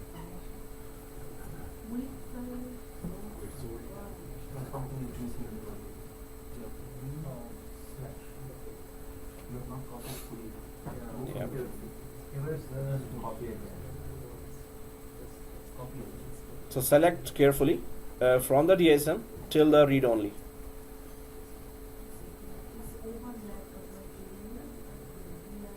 You did not put it on Notepad? So open the notepad. It's much clearer on notepad. So just press enter, guys. And before Nasreen could do that, let's just quickly do that lab. Oh, okay. We're done. Okay. Enter. Now it's mounting the image to that empty folder. Then what we pasted there, it's gonna run. If we did not paste the full thing, it's not gonna run. So please check if you got an error. Yeah. You got an error, right? Yeah. So check if you copy pasted correctly the whole thing, right? Good. Is it doing this? Perfect. So everyone sees successful. Now, before Minhaj can do that, let's just quickly do the next command now. Oh, okay. It is 48% successful. 48. Okay. Oh, yes, sir. If we run the install Windows filter command, it still converts it into Yeah. all these steps. Well, we can do that, but we are explaining that where are we going first? Where are we picking the editions? What edition are we picking and why we are picking that, right? So it just explains the concept of doing the whole thing, right? In the end, we're going to do that, but if we're going through longer steps, we're just understanding in the background what's going on. Right? In one line, if you want to say why core server is useful in one line, what do you say? In one line, so guys, there's a question that in one line, what is the one-liner for the benefit of core server? Anyone can tell me? If I ask you what is the one line, what is the benefit of core server? How would you tell the benefit of a core server? Is it faster? Oh, It uses less resources less and provides more resources to clients and okay. First thing is it is providing less. It runs on less resources. Okay. But in one line, can you cover the whole benefit of that? Less resources is okay, but can you include within that line something else? That Less resources, less cost, backup, security. minimum overheads. Okay, minimum overhead. Actually, it's more overhead because you're putting a lot of commands there. Wow. It's more over the head, yeah. So in less resources, you can operate some of the roles and features and also convert it to GUI anytime. So in very less resources means you're about to throw some server out and it has very less RAM, processor and hard disk. You can still install this one, but you cannot install, if you install the graphical one, it's going to be very slow. But if you install this one, it's going to be fast in that server. And second thing, that you can convert it to GUI anytime. Third thing, you can run 12 or 13 roles on top of that. You can make it a domain controller, you can make it an extra domain controller, replica DC, right? DNS, DHCP. You can install all the infrastructure servers there while it is still running fast in a older server, which is not offering much resources. So it's less resources, more secure, and you can install a lot of roles and features inside. Right. So here, the operation completed successfully, everyone? Okay. So, okay. So then the next command is this.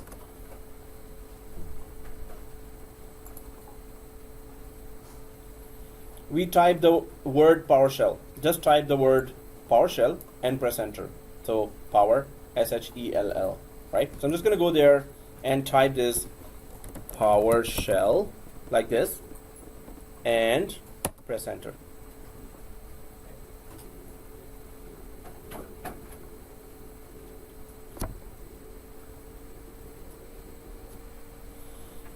Okay, once it is done, now PowerShell commandlets have been loaded. Now you can run PowerShell commandlets after typing PowerShell here. Because before, if you don't type PowerShell module full of commandlets will not load. Then you cannot run PowerShell commandlets. You can only run DOS commandlets, right? So when you type PowerShell, now all the, because it starts with PS now, right? Which is PowerShell. So it's going to run all the commandlets of PowerShell as well. So what is the commandlet that we need to run? Is this. It starts with install Windows feature and ends with WinSXS, this one. So carefully copy the whole thing here. But what is it doing? Install out Windows feature. What is the Windows feature you want to install? Second thing, server-GUI-mgmt infra. So the whole graphical interface and management and of infrastructure could be done. Load those set of files. It says there, right? And server GUI shell will be. So this is the server manager that's going to load here. Server manager, and the whole Windows will be load here as well. Server GUI shell. It will load the whole Windows and it will load the server manager. We're telling in this command, hey, we don't want to work anymore on the command prompt. We want to convert it to graphical interface. So these two commandlets, these two features, right, will be installed, and they will be taken from the mount dir directory here, right? So we're about to convert a core into a GUI by running this command. So right click this command now, copy this command, select it carefully from install till WinSXS. It starts from install, ends at WinSXS. And right click, copy, just like before. Go down to Windows 2012 R2. And of course, core version, and then paste. Now you should see like this. Everyone sees like this? And press enter. Right? It's just copy paste, right? So press enter. Do you see this green line here? Yes. And it shows that ooh, right? Do you all see ooh? Ooh. Oh, okay. So yeah. Once it's oohing, okay. Anyone reached 68%? No. Yeah. 24%. Hey, this one is the fastest computer, right? Or maybe it started early, right? Yeah, he started early. Gotcha there, huh? Okay, guys. If it's on 68%, take a break. Because it's going to remain there for long. Why can't we take break now? 24%. Oh, okay. Yeah. Yeah. Hey, someone become Canadian, yes, last time. So we're expecting some Sir, please get the Timbits, okay? Or else you will be dead. Whole course, okay? The whole course, you have to all bring Timbits and samosas and coffees every class. Thank you very much. No, just kidding. And biryani, yeah, I forgot that. Thank you. Biryani guy is absent. Biryani guy. Oh yeah, that guy. Oh yeah, we love you, Shoaib. Come on, if you're listening to that video. Okay. I'll bring it now. Biryani? Oh no, just kidding.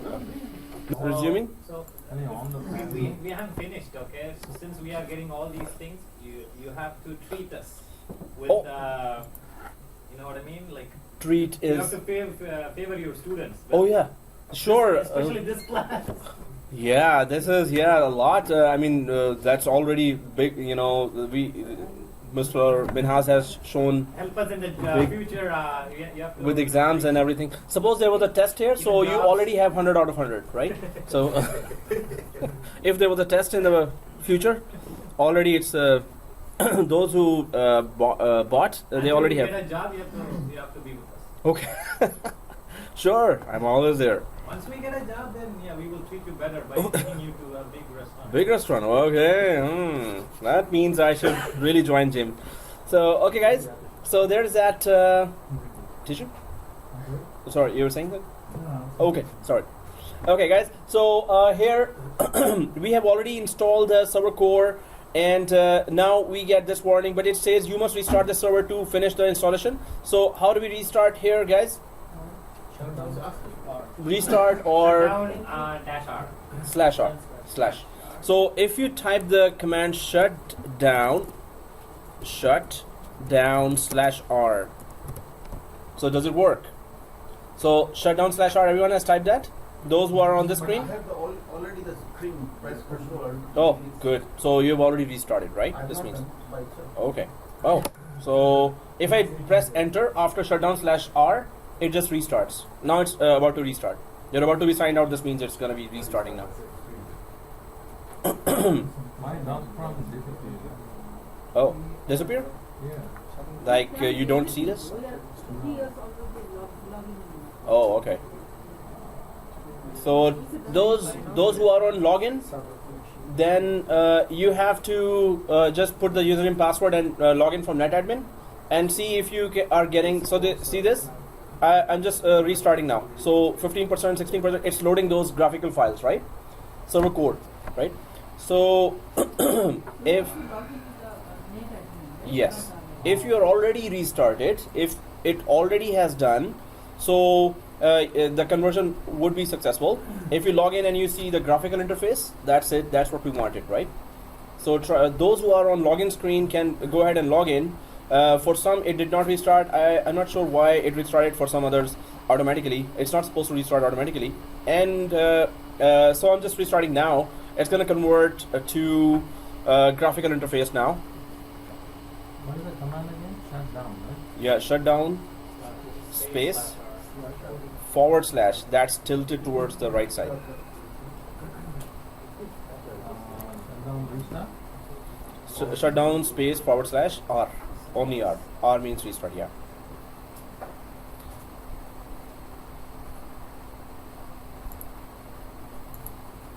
Now it's good.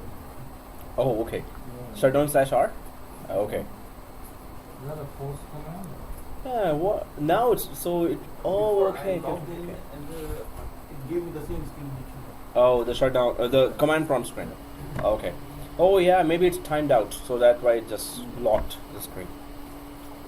So guys, this is how it's working now. Working on features. It is installing all the roles and features, or it is just giving us the graphical interface. So it's loading that, and Are you recording, sir? let's check that. And numbers are moving. Yes. All right. Thank you. So it's restarted, but it's moving with the numbers, right? Percentage is showing there, right? Okay, percentage is showing, and okay. Restarting. So, if I go back to the diagram here, let's try to understand what we have done and what we will be doing now. So here, already Windows Virtual R2 Core Data Center Edition, we installed that, configured it with static IP rename and join to domain. Then we installed VMware tools. Then we ran the 4 commands to convert it to GUI. We ran those 4 commands. Now we're expecting it to be started or restarted with the graphical interface. Now when we log in, we won't see the command prompt. We will be seeing the graphical interface, and there we have to make it a replica DC. So when I say just make it a replica DC, what are we about to do? What steps you will take to make it a replica DC? Anyone remembers the step? First, yeah. We have to go to the roles and then we add. Which one? Active Directory, domain services. Exactly. Yeah. So that's the binary files we're going to install first. That's what we did before as well. Replica DC we installed before, right? So go to the add roles and features, and then first we go for Active Directory, domain services. This is the binary files. Next, finish. Then the second thing, we're going to configure the Active Directory, right? Okay. Or yeah, just say, hey, teach duck. So I'll just do that. So okay. So Like George Bush. George Bush. Okay. You know what he reminded? George Bush was doing at certain time this and this. Yeah, You know, the shoe thing. Seriously, if they avoided 2 shoes. yeah. So, I know, it's pretty good. wow, reflexes were. There were some games after that. I thought you are surviving from bombs. Even Russell. I'm recording that. Russell people watching him, Yeah. He avoided 2 shoes. Yeah. What kind of aiming was that? That was not good aim. So okay, guys.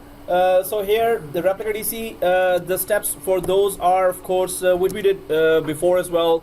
Are that first is add roles, and then second step, I'm just going to put bracket here. This means that that's the next step.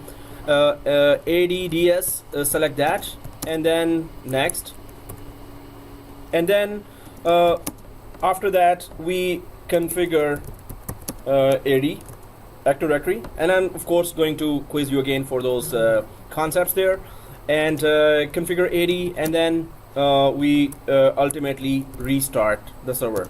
Once this is done, we're gonna make sure. So if you go there, I'll automatically go here. So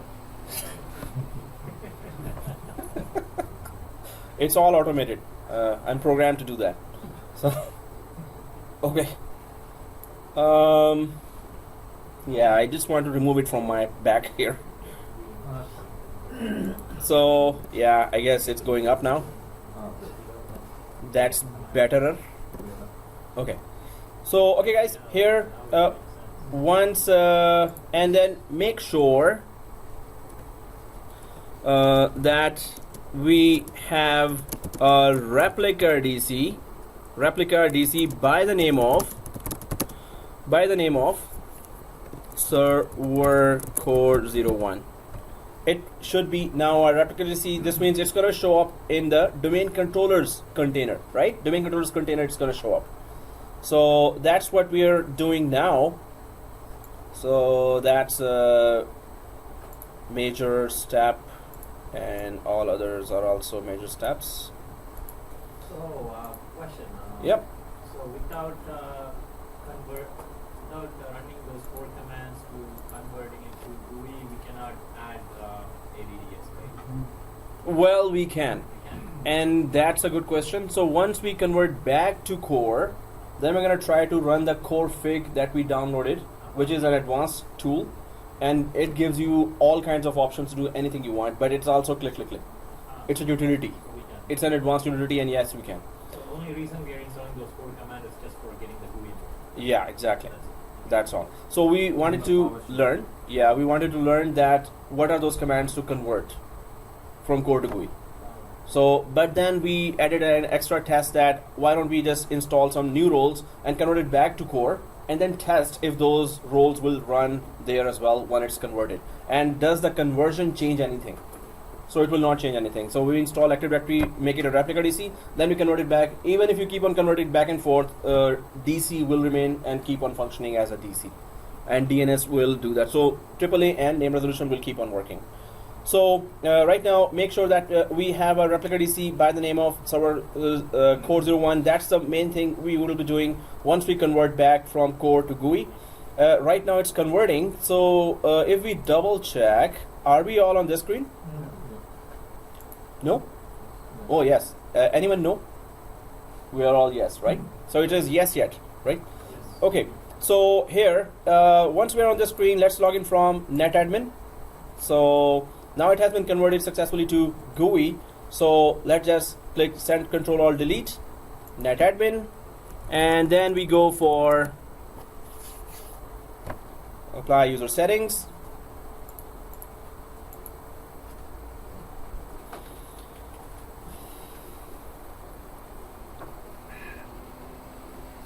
Okay, so once we're inside, of course, let's create a replica DC. Everyone logged into ServerCore? And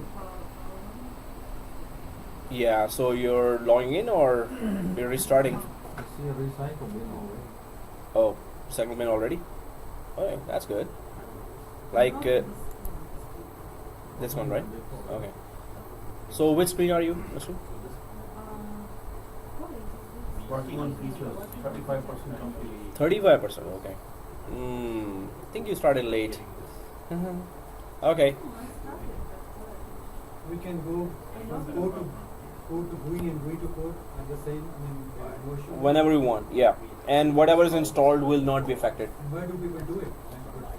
Yeah, so core would be that if you want it to, the hardware not to use a lot of resources to run an operating system. So that's why graphical interface can be converted to core. So core means that now you're gonna give commands only. So all the 70% of the graphical part is gone. So this means you don't need a lot of memory and processor and hard disk to run the core version. So if you are about to throw some server in the company, you can use it for ServerCore instead and install a DNS, DHCP, and that's it. Some basic services, and it's going to run fine. So for lesser resources, we do that. Okay, guys. So everyone there, except for the stream. So you're logging in now. Okay, good. So now on the dashboard, everyone on the dashboard. Let's. So on the right side, we see add rows and features. Let's click that. You're logging in, right? So click that. So we're creating a replica server. So when you're there, let us know, right? We will help you. So next. And role based, yes, it will always be role based. Yeah. Add roles and features, exactly. Click that. And go to the, so first three screens are always like, just make sure on this screen that you have server code written here. So next, until you reach the roles window. So make sure that server core 01 is written there, and then server core 01 is written there, and click next. Yeah. Okay, so what are we selecting here? Domain services. Active Directory domain services, click that, and of course we always click add features. Second one. Yeah. Yeah. Click add features and next. And since add features have been already done, so we don't need to add any extra features here. Next. And this is just an introduction. Next. And click the restart button here. Always, if it needs if there's a pending restart, it's going to restart. Otherwise, it will not. So press yes and click install. So after it installs Active Directory, after we configure Active Directory successfully, we make sure that it's a domain controller showing inside the server 1 as well. Then we're going to convert it back to core, and then we're going to try to check the other utility as well, which is CoreFif.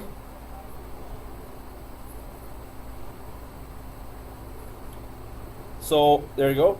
So promote this server to a domain controller. Everyone sees that? Okay, let me know when it is yes yet.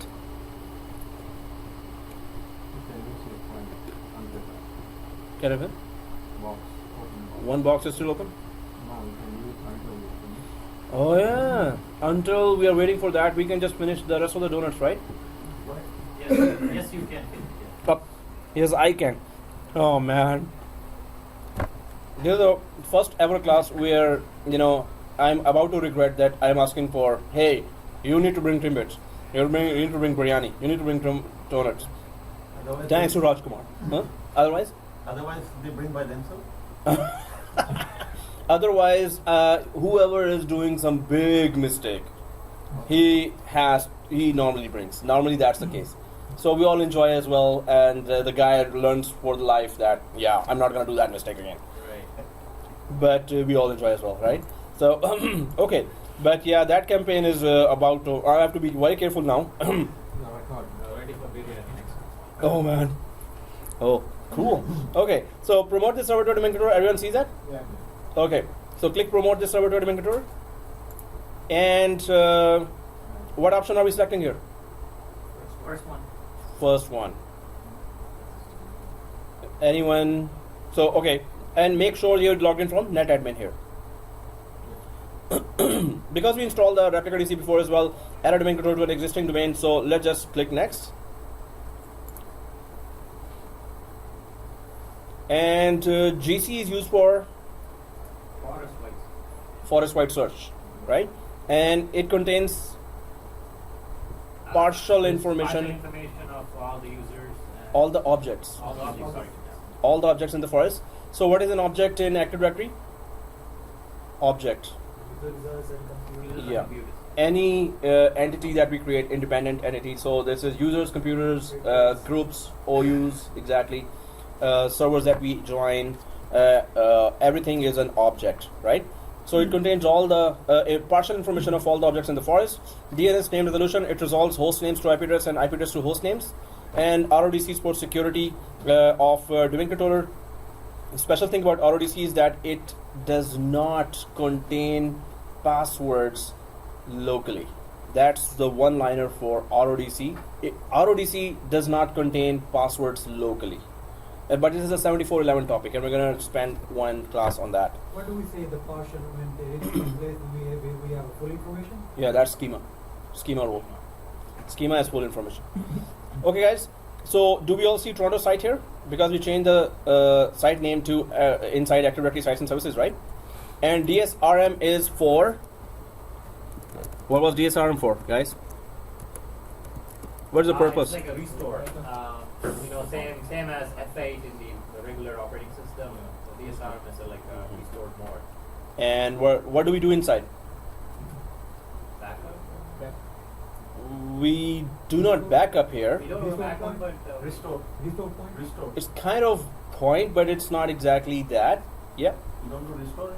we restore from backup. So the correct answer would be we go inside and restore from backup. And backup we take in production environment. What is the schedule of backup in a production environment? In every production environment, you will see they have to take backup daily. First of all, Incremental. yes, weekdays backup has to be taken incremental. Incremental backup Monday to Friday. What does that mean? Partial. Only the changes. Only the change. Only the changes, exactly as you said. So whatever you changed, only that's taken as a backup. Just means that it has to take a very small portion of the whole thing. And on weekends, full backup. Then it takes the full backup of the whole server. And all the critical servers backup are taken. Once the backup is taken, either you can store the backup locally and then transfer or upload it either to the cloud or to another server, right? Now the cloud is so much in that backups are being uploaded to cloud, right? Because internet bandwidth has also increased a lot. Otherwise, you take a backup remotely and the backup, so suppose there's a server 1, we take a backup of it, and backup is remotely sent to another server or another set of SAN or NAS devices. SAN is storage area network. SAN is a set of those servers, or not server we can say, it's enclosures, big enclosures with a lot of hard disks, or called logical unit numbers or LUNs, right? They are just remote hard disks where you can do anything. You can store anything, you can install virtual machines on top of that. So SAN, and NAS is network attached storage. So this NAS, you can just go to any computer shop and you will get 2 disk set, 4 disk set, 6 disk enclosure. There's an enclosure and there are 6 disks inside, right? And you can just attach it over the network or attach it through USB to your computer and try to save anything there. So that is NAS. NAS is cheaper than SAN. SAN is very expensive, right? So if SAN is, if you buy the whole equipment from EMC or NetApp or HP, then SAN is very expensive equipment. But we have to know those terminologies here. We're going to be doing, in 412, we're going to create our own iSCSI SAN, Windows-based SAN. We're going to understand the logic of SAN. What is SAN? How do we use that in 7412 course, right? We have the built-in backup tools, or we use the third-party tools for backup? In production environment, it's always third-party tools. But It's not a built-in, then that matters. built-in, only small companies can use that who don't want to spend on the backup software from third party. And built-in is very basic backup. It doesn't give you a lot of features. Okay. So DSRM is if you deleted everything in the Active Directory and it has been more than 120 days, then you go to DSRM. So you have to remember that. If you accidentally delete one user or 1,000 users, accidentally one OU you deleted, organizational unit, which had 1,000 users, accidentally right click and protection was not on, suppose, and you deleted that, right? So you can recover them like this with AD recyclement feature. But if it had been more than 120 days, then you go to DSRM, restart the Active Directory domain controller, and then go to DSRM, and then recover from backup, restore from backup anything. So DSRM is used after the deletion has been gone for, that folder has been gone for 120 days, deleted. It has been deleted for 120 days, then you go for this one, right? If before that, you can recover it by right click and click recover, and you can recover it because it does not permanently delete anything in Active Directory. It keeps it for 120 days. Maybe we decide to restore it back, right? So 120 days it waits for that with a feature called AD recyclement. But after that, then you go for DSRM after 120 days have been passed for the deleted items, right? Then it is permanently deleted from Active Directory. This means that now you have to recover from backup. Okay, guys. Where Yep. do you find DSRM? Oh. Where do you find it? Where do you find it? Mhm. You have to restart the domain controller Okay. and then press F8. And that's the mode. So after 120 days of deletion of any item, then you go here. And we're going to do a lab for this one as well. How to do that. So, okay guys, next. So any page where we're passing by, we should know what is the purpose of that page, right? And what are the purpose of the options there? Well, it is just looking for our local DNS server now, and we are in the process of installing that, so we can ignore this error. Next. And here again we talked about the in replica class as well. So install from media is if you don't want to use the LAN or WAN and you want to update the second domain controller from USB or DVD or hard disk, right? So you export the Active Directory data on the USB and then attach the USB to the second domain controller and import it from install from media option. We're going to do that lab as well later. For the habit, always go for select a server. Right now it doesn't matter if we select because that's the only server we have, but for the habit always select the server, because if there are multiple domain controllers, one or two of them may be the best ones, others may have some errors of their own, so you would want to select the best domain controller that never had any error and that did not restart all of a sudden for nothing, for no reason. So anyway, so just for the habit, replicate from, right, and click next. What happened? It doesn't let you go. Make sure the password matches, because I had the same issue when I was doing lab at home. If it doesn't match, then it won't let you go. Click next. Let's see if the error is password match. Oh, will not highlight the password. Yeah, it won't highlight. Oh, that is didn't highlight. Yeah. Okay, guys. And quickly, syswall. It is the repository and launching point of group policies and scripts. Okay. Yeah, please memorize that, right? Before the interview at least. Please memorize that. Repository and launching area for all the group policies. Yeah, exactly. Okay, so next. And of course, view script is just, it's gonna save all the answers as a script. But let's just go next. And click install and restart. So we're just quickly doing that just to see that if we have downloaded, installed some role and configured some roles and then we convert it back to core, would those roles still be working? They should be working, right? So this means that conversion is secure. Conversion is okay to do even if you have some roles installed there. But in a production environment, I would Google it first. I would go to the Microsoft site. I would go to so many articles that is it safe to convert it back to something. Otherwise, we are testing here already. It's going to work, right? So if there are any other roles like file server or any other roles, then we have to be careful. So click install.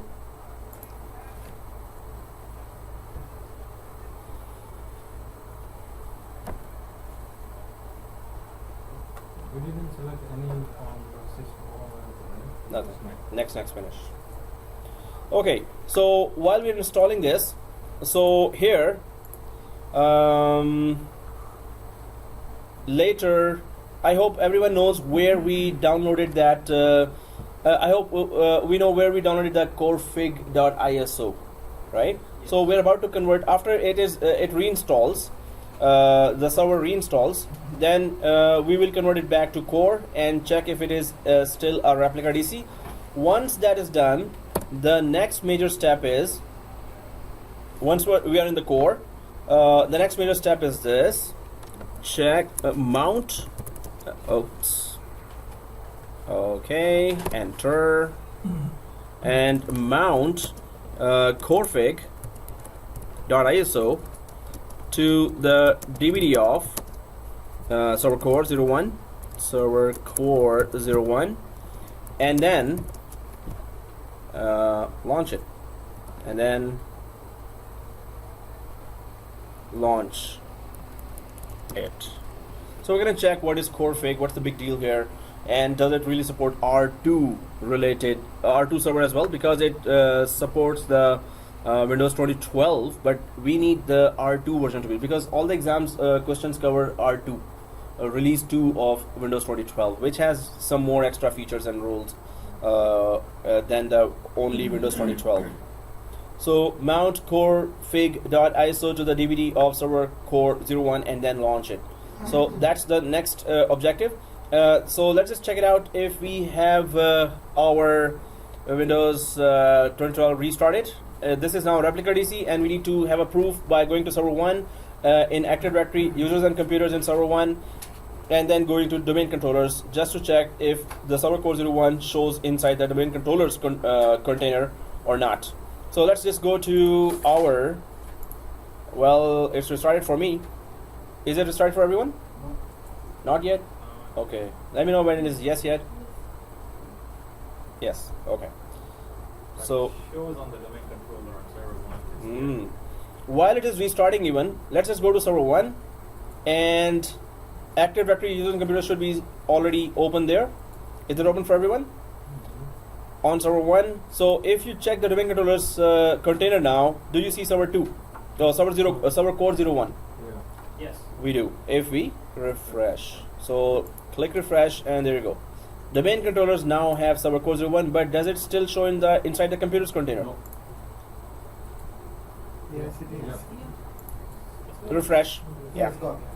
Yeah, that when we refresh, it is gone from computers and it is showing in the domain controllers. So all we need to do is refresh.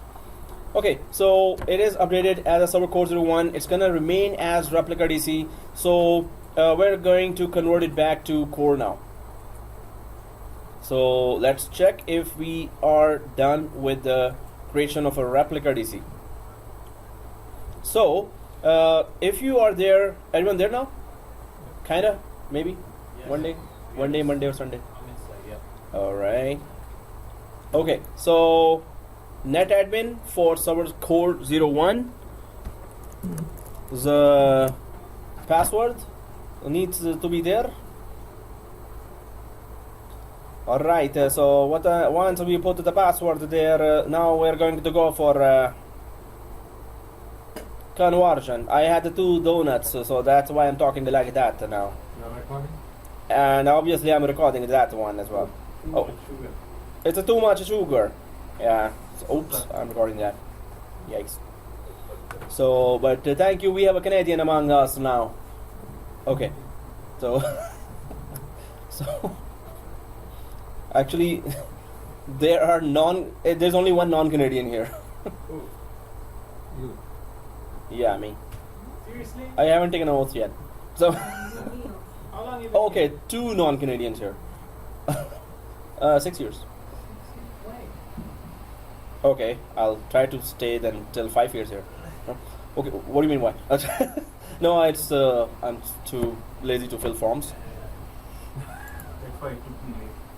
Oh yeah, the forms thing, and there are so many applying for this. I don't know why. Oh, okay, so No, you have to do it so fast because they are increasing the fee. The, yes, the, now it's 500 per person. application for Canadian citizen, yeah. Yeah. When I took it, it was 200. Now it's 500. 600. Oh yeah, it was like 2 years ago. Now it's 600. Yeah, when you're gonna take it, it's going to be $1,000. Okay, good luck. No problem for me. Huh? No problem for him. Yeah, right. I'm rich, huh? Yes. Serious? I'm not. Okay, guys. So if we have restarted, let's just go for converting it back to core. So we could just check if everything is intact after converting it to core. So the commands that I sent you, and just open your notepad there, where you put the commands there. So I'm just gonna, this is the last command we put, then now I'm just gonna go for those 2 commands. They look like this. I already sent you the email for that. So the following command removes the GUI interface but not the server manager. There are 2 ways we can convert this to server core. One is that we already had, that this is the command, the longer command, uninstall Windows feature, server GUI shell, server GUI management infra, restart. So what does this command do? The longer command actually removes the graphical part of the operating system and the server manager as well. But we're gonna go for the shorter command, and that's gonna show us a new feature here, that if we go convert to server core, it's going to give us server manager inside the command prompt. So when we installed, there was no server manager loading there, right? So there was only command window here, right? The command window when we first installed the server core. Now when we convert, we are doing it just to check if server manager also shows up while we still only have the command prompt there, right? So now we're going to add that feature of server manager. Show me the server manager because it has all the links to manage the whole server, right? So all the links, if they're there with the command prompt, you have a lot of things you can do from the server manager.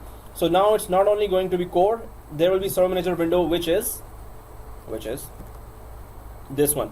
So this window should open, and if I minimize, once we convert to server core, and if after converting to server core, server manager loads there, it will load. But if we minimize in server core, it will not show me the desktop area, it will just show me the command prompt in the back. So it will not show you anything graphics, but server manager will be loaded as well. So let's do that now. Now how do we do that? So everyone sees this PowerShell icon down below here. Right click the PowerShell icon. Do you see run as administrator for PowerShell? If everyone sees run as administrator for PowerShell, click that, run as administrator, and Said right click, so yeah, right click, press yes. So you should be seeing administrator written there on the top like this. Everyone saw that? All right. So we're going for the shorter command, which is uninstall dash Windows feature and space server GUI shell minus restart. That's all. So server GUI shell. So I'm just gonna select the shorter one, shorter commandlet, right click, copy, server GUI shell minus restart. That's the only one, right? Because we want server manager to be there, so we don't want it to be removed. So we're just removing the whole graphical interface of Windows by typing this, but we will still have server manager there. So I'm just going to copy this and right click and paste. As soon as I paste, it starts the ooh here. This ooh. But Oh, okay. we need to learn how to install Active Directory domain service through the command prompt, right? Oh yeah. This is still on the way. That how do we do it from PowerShell, and that's mucho importante. Oh, muy importante. Okay. All right. Cool. Cool. We have a guy who can confirm my Spanish now. Cool. Wajid. Wajid. I Okay. only know one word, one sentence. Hablo español poquito poco. Is that correct? Hey, we got confirmation. What does that mean anyway? I know a little bit of Spanish. No, but what did you say and what does it mean? He's That's gonna what it buy means. Korean. I know little Spanish. Okay. That's what it means. That's Okay. what it means. Okay. Oh, I need to learn that actually. Oh, you don't know that? No, I just say You've muy been muy. That's saying it. all these Spanish words? Gracias and muy muy. That's it. That's all I know. Okay, if you're like me. Okay. Okay, so it's gonna convert it to core back, and we're gonna confirm after its conversion that it's going to have server manager. It must load server manager now if we have put the commands correctly. Oh man. Oh, it's